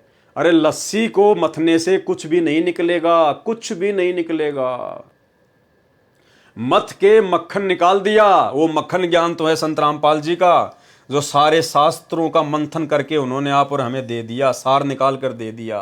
देसी घी है उनका तत्व ज्ञान। और ये दुनिया क्या कर रही है? ये घी निकालने के बाद, मक्खन निकालने के बाद में जो लस्सी बचती है, जो कि जानवरों को पिलाई जाती है, कहते हैं दुनिया तो उस लस्सी को मथ रही है कि इसमें घी निकलेगा। अब उस लस्सी में घी नहीं निकलेगा, चाहे पूरा जिंदगी उसको मथनी करते रहो, चाहे उसको रगड़ते रहो, उस लस्सी में से कभी घी नहीं निकलता। तो आप और हमारा सौभाग्य कि परमेश्वर ने हमें वो मक्खन निकाल कर दे दिया। और ये दुनिया सतगुरु रामपाल जी की शरण से वंचित होने के कारण ये तो लस्सी को रड़क रही है, ये तो लस्सी को मथ रही है, बिलो रही है। कुछ नहीं मिलेगा इन दुनिया वालों को, अंत में वहीं के वहीं रहेंगे। या दुनिया सुख से सोवे, थारा दास उठ कर रोवे। यहाँ एक शब्द आ गया फिर तेरा, तेरा की जगह बोलेंगे थारा। या दुनिया सुख से सोवे, थारा दास उठ कर रोवे। यानी हे परमात्मा, हे गुरुदेव भगवान, ये दुनिया तो आपकी जानकारी के अभाव में, आपसे तत्व ज्ञान ना लेने के चलते, और ये इन्हीं सांसारिक सुखों को सुख मानकर जो कि दुख के मूल कारण हैं, इन्हीं सांसारिक सुख सुविधाओं में जकड़ी हुई है और ये दुनिया तो निश्चिंत होकर सो रही है। कार कोठी बना ली, बच्चे हो गए, धन संपदा हो गई, बच्चे नौकरी लग गए, तो सोच रहे हैं कि बस हमने सब कुछ प्राप्त कर लिया, या दुनिया सुख से सोए।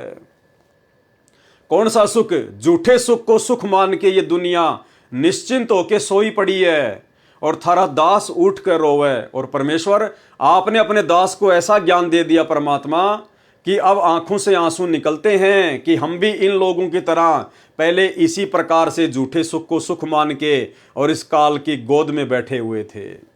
हे परमेश्वर, अब आपने ऐसा अनमोल ज्ञान दे दिया परमात्मा, आपने वास्तविक सुख की परिभाषा से परिचित करवा दिया कि सतलोक की तुलना में तो 21 ब्रह्मांड के महासुरग के जो सुख हैं वो भी ऊंट के मुंह में जीरे के बराबर नहीं है। सतलोक वाले सुखों की तुलना में तो 21 ब्रह्मांड में सुख देखने को नहीं मिलते, देखने को भी।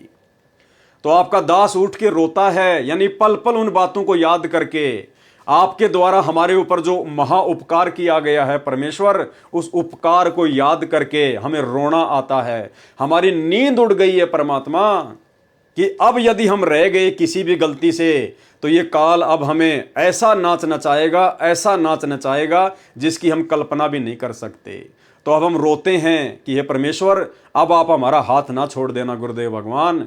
हम नादानों को अपनी शरण में रखना परमात्मा, अपने चरणों में रखना मेरे परमेश्वर, क्योंकि अब हमें काललोक के इन सुख रूपी दुखों का और सतलोक के वास्तविक सुखों का आप जी के तत्व ज्ञान से वास्तविक ज्ञान हो गया है।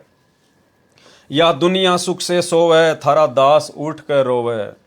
मेरा मेटो आवण जान, या करियो मेहर जरासी। है परमात्मा, मेरा आवण जान मेटियो मालिक। आवण यानी मनुष्य जन्म प्राप्त करना, और जाना यानी मरने के बाद फिर 84 लाख योनियों में जाना, नरक में जाना। तो हे परमेश्वर, हे गुरुदेव भगवान, हे सारी सृष्टि के समर्थ परमात्मा सतगुरु रामपाल जी भगवान, मेरा मेटो आवण जान, मेरा ये आने और जाने का जो चक्कर है, जो काल ने मुझे फंसा रखा है परमेश्वर, आप इसको समाप्त करना, आप इसको मेटना। या करियो मेहर जरासी। ये परमेश्वर, आपके लिए तो ये जन्म मरण का चक्कर समाप्त करना एक छोटा सा काम है परमात्मा आपके लिए तो। या करियो मेहर जरासी, आपके लिए तो जरा सा काम है परमात्मा, जरा सा काम है। और हमारे लिए तो परमात्मा ये पहाड़ से भी बढ़कर दुख बना हुआ है। तो हमारे गुरुदेव इतने समर्थ हैं, इतने महान हैं परमात्मा, कि जन्म और मरण को समाप्त करना जो 21 ब्रह्मांड में किसी के बस की बात नहीं है।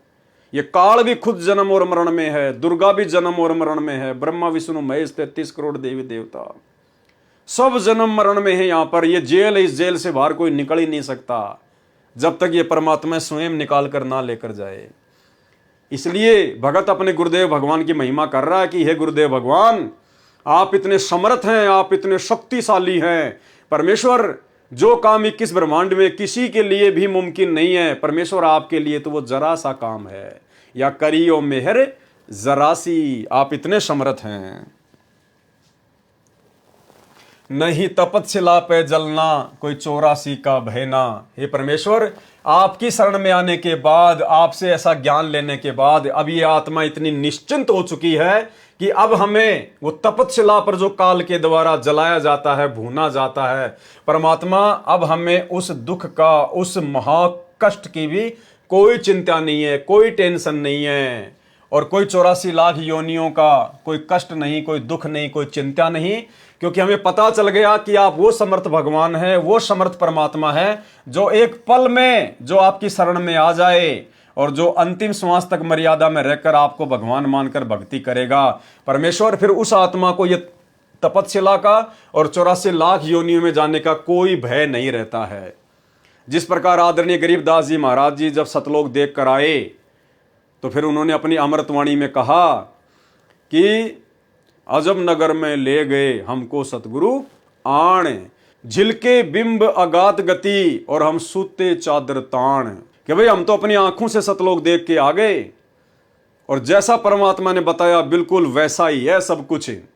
अब हमें कोई टेंशन नहीं है, कोई चिंता नहीं है। अजब नगर में ले गए यानी सतलोक में ले गए हमको सतगुरु आण, यानी जिंदा महात्मा के रूप में वो सतगुरु, वो कबीर स्वयं आए और हमें उस अजब नगर में ले गए, अजब नगर में ले गए हमको सतगुरुआण, और झुलके बिंब अगाध गति, उस सतलोक की महिमा अपरंपार है। हम सूते चादर तान, चादर तान के सोना हरियाणा में मुहावरा है, निश्चिंत होके सोना, बेफिक्र होके सोना। जैसे कोई व्यक्ति यदि किसी दिन अपने खेत का काम कंप्लीट कर ले और फिर आराम से लेट रहा है खाट पे, तो दूसरा आके कहता था भाई आज तो चादर ओढ़ के सो रहा है, यानी सब काम से निफराम हो चुका है, फ्री हो चुका है, कोई टेंशन नहीं है। तो आदरणीय गरीबदास जी महाराज जी समझा रहे हैं कि इसी प्रकार आप भी निश्चिंत हो जाना। यदि आपको वो सतगुरु मिल गया, वही भगवान मिल गया, और आज हमें मिल गया वही गरीबदास जी का सतगुरु, वही जिंदा महात्मा, वही कबीर परमात्मा हमारे सतगुरु हैं, सतगुरु रामपाल जी भगवान। तो हमें अब ना तो वो तपस्या का कोई चिंता है और ना 84 लाख योनियों में चक्कर काटने की कोई चिंता है, क्योंकि हम भी निश्चित हो गए अपने गुरुदेव के ज्ञान आधार से कि हम तो निश्चित सतलोक जाएंगे ही जाएंगे। ये हमारा अंतिम मनुष्य शरीर है, अंतिम मनुष्य जन्म है ये। इसलिए हमें ना तो 84 लाख प्रकार के योनियों में जाने की कोई चिंता रही। यदि आजीवन मर्यादा में रह के भक्ति करेंगे तो, अगर मर्यादा तोड़ दी फिर तो जाना ही जाना है, फिर तो कोई बचाने वाला नहीं है, क्योंकि परमात्मा के भी कुछ नियम है, कुछ उसूल है भाई, काल के साथ कुछ एग्रीमेंट है। मर्यादा सबसे कंपलसरी है, मर्यादा बीच में है। अगर मर्यादा तोड़ दी फिर 84 लाख योनियों के कष्ट से परमात्मा नहीं बचाएगा, फिर तपस्या के महाकष्ट से ये परमात्मा नहीं बचाएगा। नहीं तपस्या पे जलना कोई 84 का भयना, रोग कट्या सुमेर समान, या गई तृष्णा खांसी। ये परमात्मा, ये सुमेर यानी पहाड़ जैसा ये कष्ट तपस्याकार 84 लाख योनियों का आपने एक पल में काट दिया मेरे मालिक, हमें अपनी शरण में लेके। या गई तृष्णा खांसी, तृष्णा खांसी यानी पहले इस बिना ज्ञान के, बिना तत्व ज्ञान के इस मन में खांसी की तरह जो इच्छाएं उठती थी, ये बना लूं, वो बना लूं, ये प्लाट ले लूं, वो प्लाट ले लूं, उसके लिए बना दूं, वहां सस्ता मिल रहा वो ले लूं, ये कार खरीद लूं, ये कोठी खरीद लूं। दुनिया भर की वो तृष्णाएं खांसी की तरह ये मन इस मानव शरीर में पैदा करता था, आदमी को एक सेकंड का चैन नहीं लेने देता था। अब परमेश्वर से तत्व ज्ञान मिलने के बाद और ऐसा समर्थ सतगुरु मिलने के बाद अब वो सारी इच्छाएं हर प्रकार की परमेश्वर ने एक झटके में समाप्त कर दी। अब यदि कोई इच्छा है, कोई तृष्णा है तो केवल सतलोक जाने की है, और कोई तृष्णा, कोई इच्छा नहीं है। रोग कट्या सुमेर समान, या गई तृष्णा खांसी। तुम्हें कहां ढूंढ के लाऊं, मैं तड़प तड़प रह जाऊं, आप गए अमर अस्तान, दई छोड़ तड़पती दासी। अब भाई और बहनों, ये जो लाइन है, ये जो लाइन है, ये लाइन हम सतगुरु रामपाल जी परमेश्वर जी के भक्तों ने नहीं बोलनी है। और हम सत्सेवकों ने जो नई भक्ति बोध पुस्तक छपवाई हैं, हमने उस भक्ति बोध पुस्तक से इस लाइन को परमानेंट हटा दिया है। हम इस लाइन को नहीं बोलते। नई वाली भक्ति बोध में ये लाइन हमने बिल्कुल हटा दी है। और इसीलिए सतगुरु रामपाल जी परमेश्वर जी ने इस शब्द का सरलार्थ नहीं किया, जानबूझकर आप और हमारी कॉमन सेंस के ऊपर छोड़ दिया परमात्मा ने।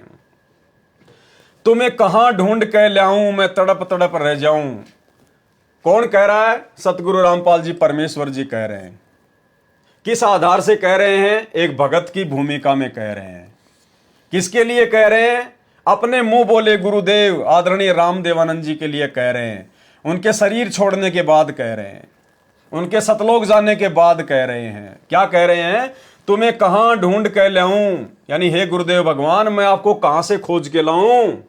मैं तो आपकी याद में, आपकी फिक्र में, आपकी चिंता में तड़प तड़प रह जाऊं, तड़प तड़प रह जाऊं।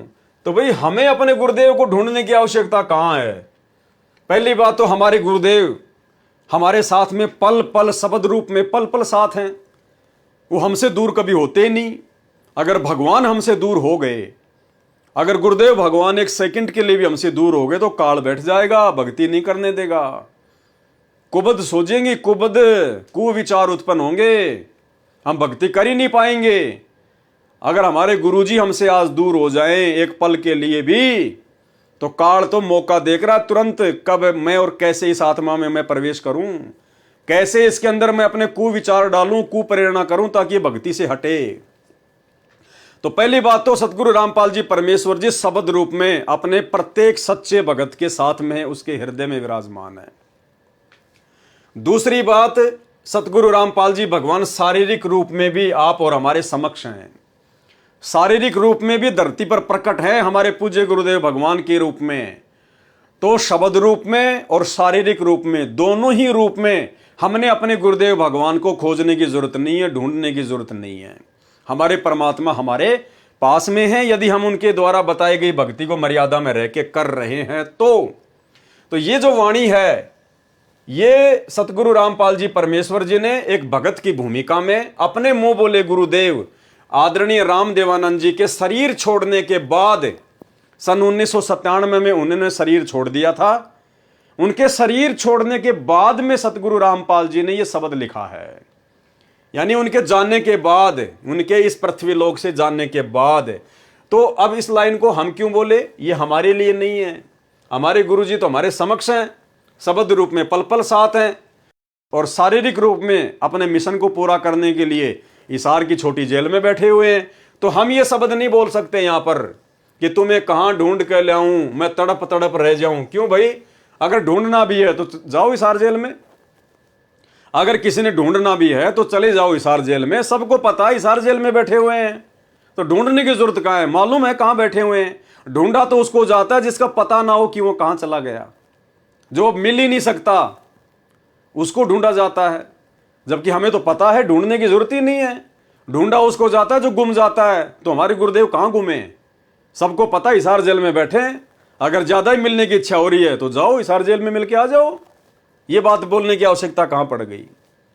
तो ये बात पूज्य गुरुदेव जी ने एक भगत के रूप में लीला करते हुए और अपने गुरु जी के प्रति कैसी श्रद्धा, कैसे भाव होने चाहिए, ये आप और हमें समझाते हुए अपने मुंह बोले गुरुदेव के आदरणीय रामदेवानंद जी के शरीर छोड़ने के बाद उन्होंने उनके प्यार में, उनके प्रेम में और ये वाणी लिखी है कि तुम्हें कहां ढूंढ कर लाऊं, मैं तड़प तड़प रह जाऊं।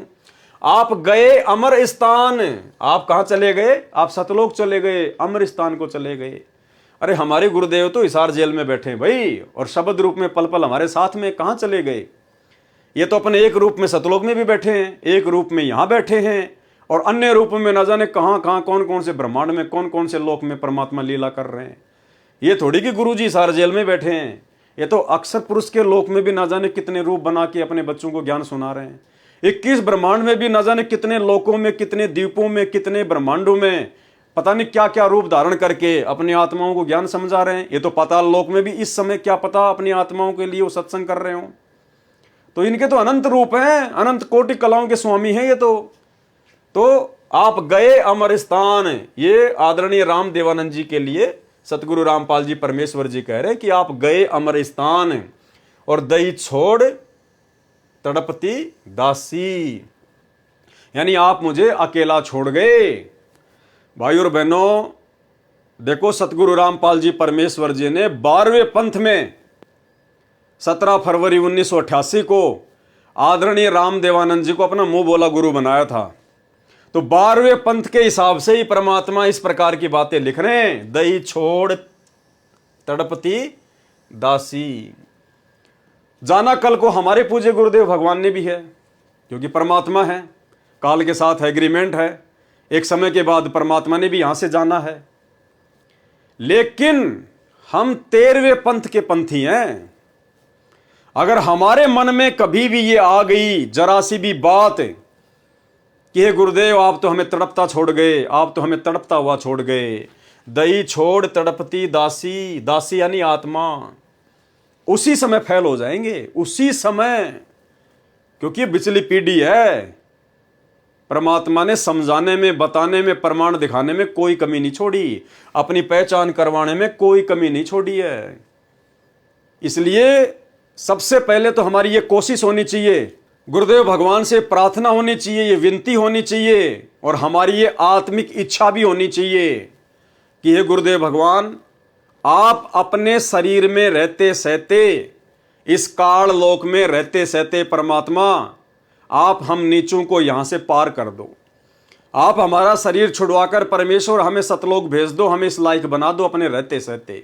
और यदि हमारे से पहले गुरुदेव भगवान अपने एग्रीमेंट अनुसार इस काल लोक को छोड़कर अपने निज लोक सतलोक में चले गए परमानेंट, जिस रूप में आज वे आए हुए हैं, चाहे जो मर्जी लीला करके जाए परमात्मा, तो उसके बाद आप और हमारे अंदर ये मन में भी नहीं आना चाहिए, इस बात का दुख नहीं होना चाहिए, बेचैनी नहीं होनी चाहिए कि भाई गुरुजी तो गए, अब क्या करें भाई, अब क्या काल जाने देगा यहां से, अब क्या करें भाई, गुरुजी तो चले गए, अब क्या लेना देना है, अब कौन लेके जाएगा मुझे। तो आप और हमारे मन में जिन जिन आत्माओं ने गुरुदेव भगवान के रहते सहते उनसे नाम दीक्षा प्राप्त की है, उन आत्माओं के अंदर इस प्रकार के तनिक भी भाव उत्पन्न होने नहीं चाहिए, तनिक भी, अन्यथा उसी समय फेल हो जाएंगे। ज्ञान आधार से परमात्मा नीचे गिरा देगा कि नालायक, मैंने तेरे को इतने वर्षों तक यही ज्ञान दिया था। अरे परमात्मा अगर इस धरती को छोड़ देगा तो काल तेरे को भक्ति करने देगा क्या? परमात्मा कहते हैं आग लगी आकाश में और झड़ झड़ पड़े अंगार, और संत ना होते धरती पर तो जड़ मरता संसार।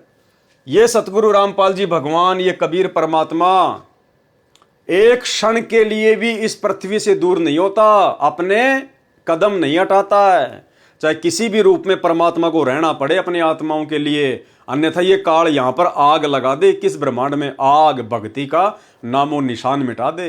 तो हमने ध्यान रखना है, हमने याद रखना है, इस बात को हमेशा अपने दिमाग में रखना है।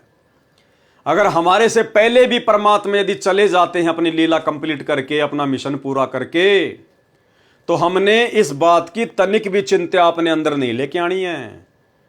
हमने अपनी आंख से एक आंसू का टपका भी नहीं निकालना है ये सोचकर कि गुरुजी चले गए अब क्या होगा।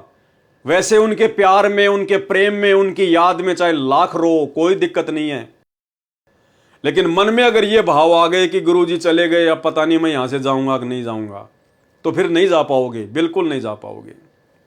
ये तो सौद स्वरूपी राम है।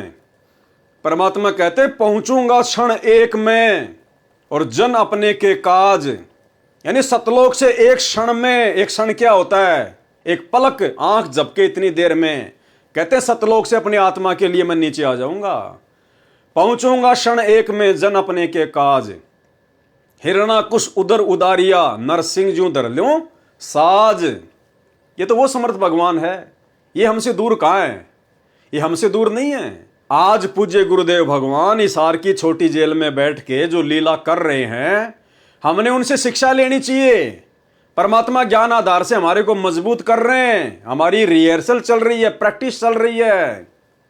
आप ये सोचिए कि गुरुजी सतलोक चले गए, आप ये ना देखिए कि गुरुजी हिसार जेल में बैठे, नहीं, आप ये सोचिए कि गुरुजी सतलोक चले गए हैं और अब मुझे पीछे से किस प्रकार से, कितनी मर्यादा में रहकर, किस कदर सावधानी बरत कर मुझे अपनी भक्ति पूरी करनी है। तो हम सत्सेवक उसी आधार से, उसी प्रकार चिंतित रहकर, मर्यादाओं को लेकर, हर प्रकार की बातों को लेकर, जो जो बातें गुरुदेव ने अपने सत्संगों में बताई, जो आदेश निर्देश उन्होंने दिए, जो नियम उन्होंने दिए, हम ये सोचकर वर्तमान में भक्ति कर रहे हैं कि सोच लो हमारे गुरुजी सतलोक गए और भैया अब यदि कोई त्रुटि हो गई, अब यदि नाम खंडित हो गया, अब यदि भाव बिगड़ गए, तो भाव सेट करने के लिए फिर परमात्मा वापस नहीं आने वाला है। तो ये सोचकर हमने अपनी भक्ति को सफल करना है। तो ये रिहर्सल चल रही है वर्तमान में, उस आगामी समय के लिए परमात्मा वर्तमान में हिसार की छोटी जेल में बैठकर, आप और हम जो इस 21 ब्रह्मांड रूपी काल की बड़ी जेल में बैठे हैं ना, परमात्मा हमारी परीक्षा ले रहा है, हमारी रिहर्सल करवा रहा है मालिक। तो जब गुरुदेव यहां से चले जाए परमानेंट सतलोक के लिए, जिस रूप में आए हुए हैं इस रूप से, तो मन में कभी भी ये चिंता नहीं आनी चाहिए कि गुरुजी चले गए अब मेरा क्या होगा, अन्यथा फिर तेरा कुछ नहीं होगा, फिर कुछ भी। क्यों कहे कबीर सुनो भाई साधु, मैं तो हूं विश्वास में, और यदि तूने विश्वास ही तोड़ दिया तो फिर तेरा काम कहां से बनेगा, फिर तू काल के जाल में ही रहेगा। तो हमने अपनी आंख में एक आंसू भी नहीं निकालना है। परमात्मा जो मर्जी लीला करके जाए यहां से, हमने इस चिंता में आंख से एक आंसू भी नहीं निकालना कि लो भाई गुरुजी तो चले गए अब क्या होगा, अरे अब क्या होगा, भक्ति पता नहीं पूरी होगी कि नहीं होगी, हम सतलोक जा पाएंगे नहीं जा पाएंगे। नहीं, यहां गुरुदेव जो ये बात लिख रहे हैं, दही छोड़ तड़पती दासी, तो भाई वो तड़पेगा जिसको कंप्लीट भक्ति का कोर्स नहीं मिला होगा, जिसको सच्चा गुरु नहीं मिला होगा, जिसको पूर्ण मोक्ष का मार्ग नहीं मिला होगा, जिसको पूरे सत्संग नहीं मिले होंगे। तो आदरणीय राम देवानंद जी, वो तो आप और हमारी तरह भगत थे, उनके पास में कहां सच्चा ज्ञान था, कहां सच्चा नाम था, कहां उनके पास में मोक्ष मार्ग था। वो किसका उद्धार कर देते, वो तो किसी का उद्धार कर ही नहीं सकते थे। एक छोटा सा सत्संग सुना रहा हूं आपको सतगुरु रामपाल जी परमेश्वर जी का, जिन्होंने हकीकत बताई कि मेरे गुरुदेव आदरणीय राम देवानंद जी वो किसी का उद्धार कर ही नहीं सकते थे, वो किसी का मोक्ष कर ही नहीं सकते थे। स्पष्ट कह रहे हैं गुरु जी कि उनसे किसी का मोक्ष होना ही नहीं था। सुनिए। और आज से सभी जितने उनके शिष्य थे सबसे कह दिया था कि आज के बाद मैं तुम्हारा गुरु नहीं हूं, आज से दोबारा इससे उपदेश ले लो और इसको गुरु बनाओ, इससे तुम्हारा मोक्ष होगा। अब यह बात भी नहीं हमारे गले उतरे थी कि उन तो मौज है उनकी।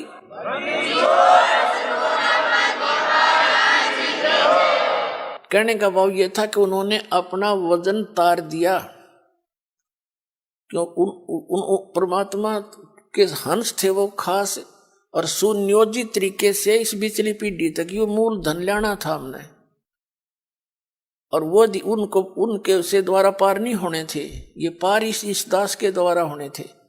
इसलिए उन्होंने अपना पल्ला झाड़ दिया और अपना वजन कति खत्म कर दिया। मैं तुम्हारा गुरु नहीं हूं, अब ये है वो गुरु जिसकी तुम्हें आवश्यकता है। छुड़ानी के अंदर उन्होंने स्पेशल ब्लॉक सबको सामने कह दिया था। तो बुद्धिमान व्यक्ति तो भाई और बहनों, बात समझ में आ रही होगी आपको धीरे धीरे कि मुंह बोला गुरु क्या होता है। मुंह बोला गुरु होता है लोक दिखावे में अपना गुरु बनाना। तो सतगुरु रामपाल जी परमेश्वर जी ने, जो कि स्वयं कबीर परमात्मा है और 650 साल पहले की तरह लीला करते हुए इन्होंने आदरणीय राम देवानंद जी को अपना मुंह बोला गुरु बना रखा था। तो 12वें पंथ में वो पूरा ज्ञान नहीं था, 12वें पंथ में कंप्लीट मोक्ष मार्ग वाला ज्ञान नहीं था। उस आधार से परमात्मा ये लीला कर रहे, भूमिका करते हुए लिख रहे हैं। लेकिन हम तो 13वें यथार्थ कबीर पंथ के पंथी हैं। पूर्ण ब्रह्म परमेश्वर सतगुरु रामपाल जी परमेश्वर जी के भगत हैं। उन्होंने अनमोल तत्व ज्ञान दे दिया, भक्ति का कंप्लीट कोर्स दे दिया, नहीं दिया तो दे के जाएंगे, उससे पहले जाने वाले नहीं हैं। ये परमेश्वर अपने जिस काम के लिए धरती पर प्रकट होता उसको पूरा करके जाते हैं, उसको कोई रोक नहीं सकता। तो कंप्लीट कोर्स दे के जाएंगे परमात्मा। उसके बाद हमने तो भक्ति करनी है उसी उमंग के साथ, ये सोचकर कि परमात्मा पल पल हमारे साथ में है। जैसे आज हम सत्सेवक वर्तमान में अपने गुरु जी को घर पर ही प्रकट करके, ज्ञान को आधार बनाकर, घर को आश्रम बनाकर, गुरु को भगवान मानकर शब्द रूप में मालिक के घर घर में बैठ लग गए, परमात्मा को भोग लग रहा है। क्या हमें कोई चिंता है? हमें कोई टेंशन है? क्या परमात्मा ने किसी भी सच्चे सत्सेवक के ऊपर कोई आपत्ति आने दी, कोई समस्या आने दी? अरे थोड़ा बहुत जो नकली सत्सेवक है परमात्मा उस पर भी आपत्ति नहीं आने दे रहे। क्यों? क्योंकि आपने गुरु जी को शब्द रूप में मान लिया, आपने गुरु जी को भगवान मान लिया, परमात्मा मान लिया। और उधर सतलोक आश्रमों में देखो आए दिन लाशें उठती हैं, आए दिन लाशें। उनके सत्संगों में जाने वाले एक्सीडेंट होके मर रहे हैं, 12-12 भगत एक साथ। कभी कोई स्कॉर्पियो पलटी खा रही है, कभी कोई बस पलटी खा रही है, कभी कोई बीमारी से मर रहे हैं, कोरोना में हजारों मर गए। क्यों मर रहे हैं? क्योंकि उन्होंने अब अपने गुरु को भगवान नहीं माना। उन्होंने अपने गुरु के रहते सहते इस कागज की फोटो को रिजेक्ट नहीं किया। गुरु के रहते सहते वो लोग जो उनके महीने में इस कागज की फोटो को, कबीर जी की नकली फोटो को भगवान मान के पूज रहे हैं, परमात्मा मान के पूज रहे हैं। इसकी फोटो का लॉकेट अपने गले में पहनते हैं। अरे तुम्हारा पति एक है या दो है या चार है? एक है सादे सब सदे और सब सादे सब जाए, माली सींचे मूल को फले फूले अघाए। और एक सत्संग में क्या बताया गुरुदेव ने कि भाई गुरु और गोविंद दो नहीं भाई, और जब तक दो समझोगे दो जग में जाई, नरक में जाएगा। कहते हैं जो अपने गुरु के अलावा किसी और को परमात्मा मानता है, कहते हैं वो तो कुत्ते की योनि में जाएगा, कुत्ते की योनि में। सुनिए, गुरु और परमात्मा में कोई अंतर नहीं होता, जब तक दो समझ कर चाला से कबीर साहब कहते हैं वो कुत्ते की योनि में जाएगा। तो भाई और बहनों, ऐसी गलती हम सत्सेवक नहीं करेंगे, ना आज करेंगे ना आने वाले समय में करेंगे, जब तक आशीर्वाद गुरुदेव भगवान का रहेगा।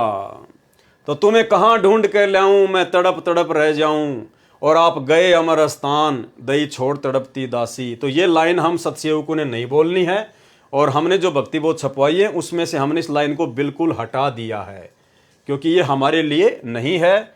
इसीलिए परमात्मा ने इस शब्द का अनुवाद नहीं किया, इस शब्द का सरलार्थ नहीं किया, क्योंकि ये आप और हमारी कॉमन सेंस की परीक्षा है। अब सबके लास्ट में क्या वाणी है? स्वामी राम देवानंद जी दाता, आपकी घनी सतावें बाता, तेरा रामपाल अज्ञान हो अज्ञान किया सतलोक का वासी। अब सतसेवकों को छोड़कर, साध संगति से जुड़े हुए भाई बहनों को छोड़कर, सतलोक आश्रमों से जुड़े हुए सारे भाई बहन, वो 90% संगत इस वाणी को ज्यों का त्यों बोलती है, रोज बोलती है। स्वामी राम देवानंद जी दाता, आपकी घनी सतावें बाता। अरे कौन से भगत को स्वामी राम देवानंद जी की बातें सता रही है, जरा बताना एक आधा। वो सतलोक आश्रमों से जुड़ी हुई 90% संगत में कोई एक तो बता दो जिसको स्वामी राम देवानंद जी की बातें सता रही हो, उनकी याद सता रही हो। अरे तुमने उनको कोई कर्जा दे रखा था क्या, जो कि बिना चुकाए वो मर गए हैं, और तुम्हें उनकी याद आ रही है? अरे तुमने कभी उनके सत्संग सुने हैं क्या? तुमने कभी राम देवानंद जी के सत्संग सुने हैं क्या? तुम लोगों ने राम देवानंद जी से नाम दीक्षा ली है क्या? तुम्हारे गुरु राम देवानंद जी हैं क्या? फिर तुम्हें कौन सी बातें सताएंगी उनकी भाई? ना तुमने उनको कभी देखा, 99.99% संगत ने कभी आदरणीय राम देवानंद जी को देखा ही नहीं, कभी साक्षात रूप में कभी नहीं देखा। ना उनके कोई सत्संग सुने, ना कभी उनके सत्संग कोई रिकॉर्ड हुए, और ना उन्होंने आप लोगों को नाम दीक्षा दी। तो कौन सी बात सताएगी आपको उनकी? फिर क्यों फॉर्मेलिटी कर रहे हो? क्यों फिर झूठ मूठ में ये लाइन बोल रहे हो? और इससे पहले ये लाइन, स्वामी राम देवानंद दाता। अरे भैया, तुम्हारे दाता कौन है? तुम्हारे दाता सतगुरु रामपाल जी हैं। तुमने उपदेश सतगुरु रामपाल जी से लिया है। दाता यानी भगवान परमात्मा। तो तुम्हारे दाता कौन है? स्वामी राम देवानंद दाता। दादा गुरु जी आपके दाता हैं क्या? आपके भगवान हैं क्या? आपके मालिक हैं क्या? अगर वे आपके दाता हैं तो फिर ये क्या लगते हैं आपके? फिर सतगुरु रामपाल जी आपके क्या लगते हैं? ये आपके दाता नहीं है? या फिर ये भी आपके दाता हैं? तो फिर तो दो दो दाता हो गए, और फिर आत्मा एक है तो उसके दाता दो नहीं हो सकते। तो ये कौन कह रहे हैं? ये सतगुरु रामपाल जी परमेश्वर एक भगत होने के नाते अपने गुरुजी के प्रति अपने भाव व्यक्त कर रहे हैं। सतगुरु रामपाल जी अपने मुंह बोले गुरुजी के लिए उनकी महिमा में आप और हमें ये पाठ पढ़ाते हुए कि एक भगत का गुरुजी के प्रति कैसा भाव होना चाहिए। तो ये लाइन सतगुरु रामपाल जी अपने मुंह बोले गुरुजी के लिए बोल रहे हैं कि स्वामी राम देवानंद दाता। भाई हमारे स्वामी तो हमारे सतगुरुदेव हैं। हमने जिनकी शकल ही नहीं देखी वो हमारे स्वामी कैसे हो गए? वो हमारे दाता कैसे हो गए? तो सतगुरु रामपाल जी एक भगत की भूमिका में आप और हमें भक्ति का पाठ सिखाने के लिए कि गुरु के प्रति कैसे भाव होने चाहिए, अपने मुंह बोले गुरुदेव के लिए कह रहे हैं कि स्वामी राम देवानंद दाता, आपकी घनी सतावे बाता। भाई इनको सता सकती हैं क्योंकि सतगुरु रामपाल जी ने उनकी संगत की है, उनके साथ में रहे हैं, उनसे बातें की हैं, उनसे उपदेश लिया है लोक दिखावे में। तो सतगुरु रामपाल जी कह सकते हैं कि आपकी घनी सतावे बाता। बाकी संगत को क्यों सताएंगी भाई? आपसे वो कर्जा लेके थोड़ी मर गए। तेरा रामपाल अज्ञान। सतगुरु रामपाल जी अपने गुरु जी के आगे अपने को छोटा साबित करते हुए, आप और हमें भक्ति का पाठ पढ़ाते हुए कि गुरु के आगे शिष्य की कोई औकात नहीं होती। शिष्य चाहे कितना बड़ा अधिकारी क्यों ना बन जाए, कितना बड़ा धनवान क्यों ना हो जाए, शिष्य ने हमेशा अपने गुरु के आगे अपने को अज्ञानी मानना चाहिए, तुच्छ बुद्धि मानना चाहिए, दो कोड़ी का जीव समझना चाहिए। भाई ये तो भगवान है, परमात्मा है, इनसे बड़ा तो कोई नहीं है। लेकिन आप और हमें गुरु महिमा का पाठ पढ़ाते हुए इन्होंने एक मुंह बोला गुरु बनाया एक आत्मा को, और हमें बता रहे हैं कि गुरु जी के प्रति कैसे भाव होने चाहिए। भगत चाहे कितना बड़ा IAS अधिकारी क्यों ना हो, प्रधानमंत्री राष्ट्रपति क्यों ना हो, अगर इनका भगत है तो इसी प्रकार से अपने आप को अज्ञानी समझना पड़ेगा। अपने गुरुजी के आगे आधीन होकर रहना पड़ेगा, उनका कुत्ता बन के रहना पड़ेगा, चाहे वो राष्ट्रपति क्यों ना है देश का। तो हमें ये भक्ति का पाठ सिखाने के लिए सतगुरु रामपाल जी परमेश्वर एक भगत की भूमिका में अपने मुंह बोले गुरुदेव के लिए ये शब्द यूज कर रहे हैं। तो ये लाइन हम क्यों बोले भाई? ये लाइन हमारे मतलब की है ही नहीं कि या सतलोक का वासी। अरे एक तरफ तो हम दुनिया में डंका पीटते हैं कि सतगुरु रामपाल जी सबसे बड़े तत्वज्ञानी हैं, जगत गुरु हैं, उनसे बढ़कर ज्ञान किसी को नहीं है। एक तरफ तो आप सारा दिन पुस्तकें बेचते हो, ये प्रचार करते हो, और संध्या आरती में रोजाना तुम लोग फिर तेरा रामपाल अज्ञान, तेरा रामपाल अज्ञान, तुम अपने गुरुजी को अज्ञानी बोलते हो खुद ही। भाई ये तो फिर डूब के मरने की बात हो गई। अरे पुस्तक प्रचार करते समय तो हमारे गुरुजी ज्ञानी, सबसे बड़े ज्ञानी, तत्वज्ञानी, जगत गुरु, तत्वदर्शी संत, और शाम को रोजाना फिर तुम अपने गुरुजी को अज्ञानी कहते हो। दिन में तो हलवा बनाते हो, शाम को उसमें मिट्टी ठोक देते हो कि तेरा रामपाल अज्ञानी, तेरा रामपाल अज्ञान है। अरे हम कह सकते हैं क्या ये जीभ कट के गिर जाए अपने गुरुजी के लिए इस प्रकार के शब्द यूज करने से पहले? तो ये वाणी सतगुरु रामपाल जी भगत की भूमिका में आप और हमें भक्ति का पाठ पढ़ाते हुए कि गुरुजी के प्रति कैसे भाव होने चाहिए, अपने मुंह बोले गुरुजी आदरणीय रामदेवानंद जी के लिए यूज कर रहे हैं। अब हमने अपने गुरुजी के लिए क्या यूज करना इसकी जगह, ये ऊपर वाली लाइन तो हम बोलते नहीं, इसको तो हमने भक्ति बोध से हमने हटा दिया। रही बात ये लास्ट वाली लाइन, तो हमने अपने गुरुजी के लिए क्या यूज करना है, यहां तो सतगुरु रामपाल जी ने अपने गुरुजी के लिए यूज किया है। तो हमारे गुरुजी रामदेवानंद जी थोड़ी है जो हम उनके लिए ये वाणी बोलेंगे, नहीं। हमारे पूज्य गुरुदेव हैं सतगुरु रामपाल जी भगवान, जिनके सामने हाथ में भक्ति बोध लेके हम ये शब्द बोलते हैं, मेरे गुरुदेव भगवान दियो काट काट की फांसी। तो लास्ट की लाइन में अपने गुरुदेव का नाम लिखकर उनकी महिमा में हम सत्सेवक क्या बोलते हैं, ऐसा नहीं बोलते जो लिखा हुआ है, नहीं। इसीलिए परमात्मा ने आप और हमारी कॉमन सेंस को चेक करने के लिए इसका सरलार्थ नहीं किया।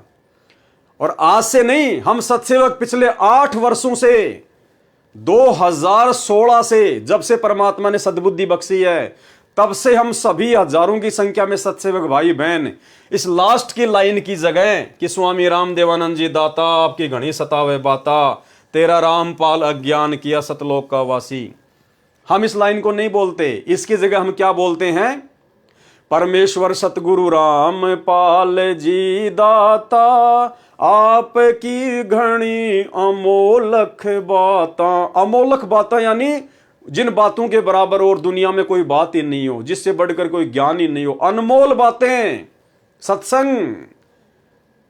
परमेश्वर सतगुरु रामपाल जी दाता आपकी घनी अमोलक बाता, थारा पवन दास अज्ञान अज्ञान कि जो सत्य लोक का वासी। थारा पवन दास अज्ञान कि ये परमेश्वर आपका ये तुच्छ 2 कोटि का जीव, ये सेवक है, मालिक महाअज्ञानी है। थारा पवन दास अज्ञान कि जो सतलोक का वासी है। परमात्मा इस दास को सतलोक का वासी करना। क्यों? क्योंकि ये शब्द संध्या आरती के माध्यम से हम अपने गुरुदेव सतगुरु रामपाल जी की महिमा में गा रहे हैं, ना कि हम हमारे दादा गुरु जी के लिए गा रहे हैं। उनके लिए तो हमने गाना ही नहीं है, हमारा उनका कोई रिश्ता ही नहीं है, कोई मतलब ही नहीं है, कोई लेना देना ही नहीं है। हमारे गुरुदेव, हमारे स्वामी, हमारे दाता सतगुरु रामपाल जी हैं। इसलिए गुरुदेव भगवान ने जानबूझकर इस शब्द का सरलार्थ नहीं किया, आप और हम भक्तों की कॉमन सेंस के लिए। तो भाई हम तो पिछले 8 वर्षों से इन 2 वाणियों को नहीं बोलते, ऊपर वाली वाणी को तो बिल्कुल ही नहीं बोलते। तुम्हें कहां ढूंढ कर ले आऊं, मैं तड़प तड़प रह जाऊं, हमने हटा ही दिया। और नीचे वाली लाइन की जगह बोलते हैं कि परमेश्वर सतगुरु रामपाल जी दाता आपकी घनी अमोलक बाता, थारा पवन दास अज्ञान। यानी जैसे कोई बहन है कि थारी अंशिका दासी अज्ञान, या थारा सुरेश दास अज्ञान, जिसका जो भी नाम है अपना नाम लेके इस प्रकार से अपने गुरुजी से अरदास करनी है। परमेश्वर सतगुरु रामपाल जी दाता आपकी घनी अमोलक बाता, थारा पवन दास अज्ञान हो अज्ञान की जो सतलोक का वासी। ये बोलना है हमने अपने गुरुदेव जी की महिमा में, तब ये शब्द कंप्लीट होगा। अन्यथा तेरा रामपाल अज्ञान, तेरा रामपाल अज्ञान, अरे नालायको, भगत हो फिर क्या, कोई खिचड़ी खा के गा रहे हो क्या? इतनी भी कॉमन सेंस नहीं है क्या कि अपने गुरु जी को क्या कहा जाता है? तो भाइयों और बहनों, साध संगति से जुड़े बिना ये सद्बुद्धि नहीं आ सकती। और साध संगति से जुड़ना कोई बच्चों का काम नहीं है, वरना कोई जुड़ के दिखा दो ना, कोई जुड़ के तो दिखा दो। सबको पता है साध संगति क्या है, सत्सेवक क्या है, पूरी संगत को पता है, पूरी संगत को पता है। चाहे किसी को गुरु जी के भाई का नाम पता हो ना पता हो, गुरु जी की जो कलयुगी जो पत्नी है, बेटा बेटी रिश्तेदार या कोऑर्डिनेटर, उनका नाम पता हो या ना पता हो, लेकिन सतगुरु रामपाल जी परमेश्वर जी की जो करोड़ों की संगत पूरे विश्व में है, सबको पता है। बच्चे बच्चे को पता है कि साध संगति क्या है और सत्सेवक क्या है। देखे, जुड़ के दिखा दो ना भाई। जुड़ने के लिए इतने संस्कार चाहिए, इतने संस्कार, युगों युगों की तपस्या चाहिए, सतगुरुदेव भगवान का भरपूर आशीर्वाद चाहिए, उनकी मेहर चाहिए, तब जाकर साध संगतियां नसीब होती है। साध संगति से जुड़ना कोई बच्चों का खेल नहीं है। तो यह सतगुरु की विशेष मेहर, विशेष दया केवल सत्सेवकों के ऊपर। तो भाई और बहनों, बहुत बड़ी रजा, बहुत बड़ी मेहर परम पूज्य परमेश्वर सतगुरु रामपाल जी भगवान की। और ये कार्य जो कंप्लीट हुआ है आज, तीनों समय की आरतियों का, नित्य नियम का कंप्लीट हो चुका सरलार्थ, रमेणी का कंप्लीट हो चुका, और आज संध्या आरती के ऊपर ये लास्ट वीडियो जो कि कंप्लीट हो चुका है। ये सतगुरु रामपाल जी परमेश्वर जी की विशेष विशेष विशेष वीआईपी रजा के बिना ये संभव हो ही नहीं सकता था, ये कंप्लीट हो ही नहीं सकता था। 30 साल हो गई, परमेश्वर ने इसी समय इस काम को कंप्लीट करवाना था, इस सेवा को परमात्मा ने पूरा करवाना था। और सौभाग्य आप और हमारा कि परमेश्वर ने सत्सेवकों को अपनी इस विशेष वीआईपी सेवा के लिए चुना।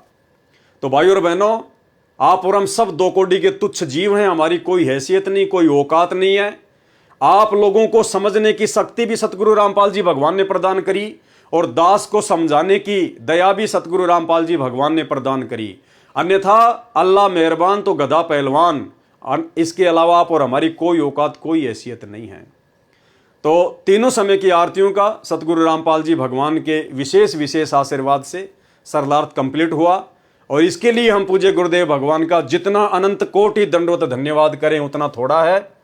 हे परमपिता परमात्मा, हे सारी सृष्टि के रचनहार, हे कुल मालिक सतगुरु रामपाल जी परमेश्वर, अल्लाहु अकबर, आप जी इसी प्रकार से अपने सत्सेवक बच्चों पर परमात्मा इसी प्रकार से अपनी मेहर, अपनी दया दृष्टि, अपनी कृपा दृष्टि, अपनी रजा बनाए रखना परमात्मा।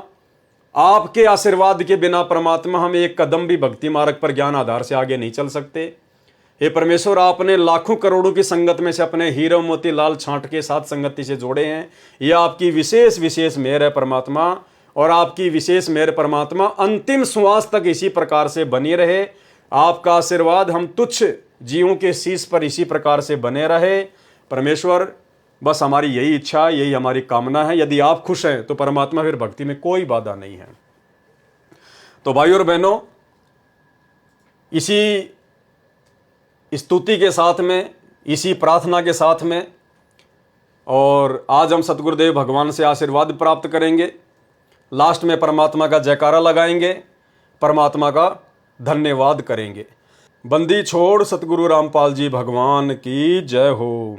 परमपिता परमात्मा, सारी सृष्टि के रचनहार, कुल मालिक, असंख्य ब्रह्मांडों के स्वामी, जगत गुरु, तीनों लोकों में प्रवेश करके सबका भरण पोषण करने वाले, राजा धीराज, आत्माधार, नाथों के नाथ, देवों के देव, महादेव, सर्वेश्वर, महेश्वर, मृत्युंजय, अजरो अमर, आदि अनादि, सनातनी प्रभु, जगत पिता जगदीश्वर, श्री श्री 1008 की उपाधि के वास्तविक अधिकारी, अकाल मूर्त सौद स्वरूपी राम वासुदेव, सर्वगतम ब्रह्म, परम पूज्य, प्रथम पूज्य, परम संत, परम पुरुष, परम धनी, परम दयालु, सत्य कबीर, हक्का कबीर, अल्लाह अकबर, बाखबर, अल्लाह ताला, जगत के तारणहार, जगत के मुक्तिदाता, जगत के जगन्नाथ, हारे के सहारे, हिंदुओं के राम, मुसलमानों के अल्लाह, सिखों के वाहिगुरु, ईसाइयों के मसीह, दया के सागर दयानिधि, करुणा के सागर करुणानिधि, स्वयंभू परिभू, संकट मोचन, कष्ट हरण, मंगल करण, दुख भंजन, अविगत कबीर, निर्विकार निर्विषम परमात्मा, अलय अलेख सतगुरु, आदि अनादि सतगुरु, असली मर्यादा पुरुषोत्तम, असली राम, असली कृष्ण, असली घनश्याम, असली मुरारी,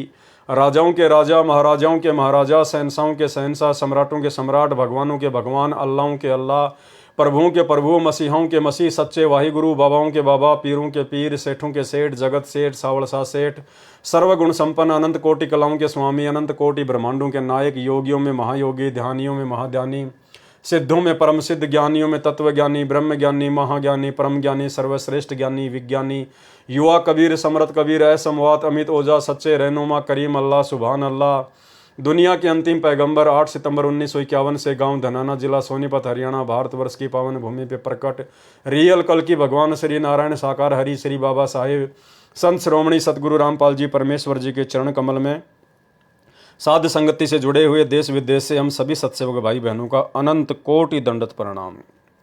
तो भाई और बहनों, तीनों समय की आरतियों का सरलार्थ गुरुदेव भगवान की विशेष आशीर्वाद से कंप्लीट हुआ और ये बहुत बड़ी रजा, बहुत बड़ी मेहर पूज्य गुरुदेव भगवान की आप और हमारे ऊपर। और इसके बाद में भाई और बहनों एक विशेष पुस्तक है, परमात्मा ने उसका जिक्र किया है, मालिक ने संकेत किया है। अब आगे हम उस पुस्तक के ऊपर लाइव आएंगे, इसी प्रकार से वीडियो बनाएंगे, क्योंकि देखो पुस्तकें भगवान ने आप और हमारे लिए लिखी हैं तो पढ़ना भी जरूरी है।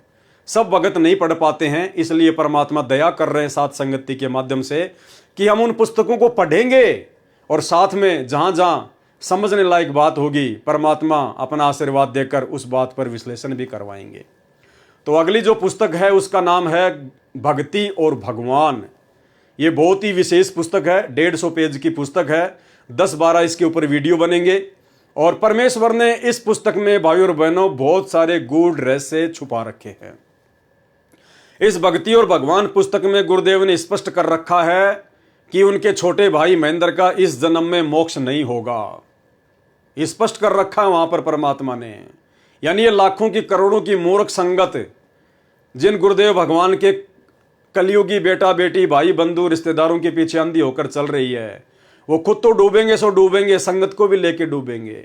तो एक जगह परमेश्वर ने संकेत कर रखा है कि उनके छोटे भाई का, यानी 12वें पंथ में जिन जिन लोगों ने नाम दीक्षा ली थी आदरणीय रामदेवानंद जी से, दादा गुरु जी से, उनमें से किसी का भी मोक्ष नहीं होगा इस शरीर से।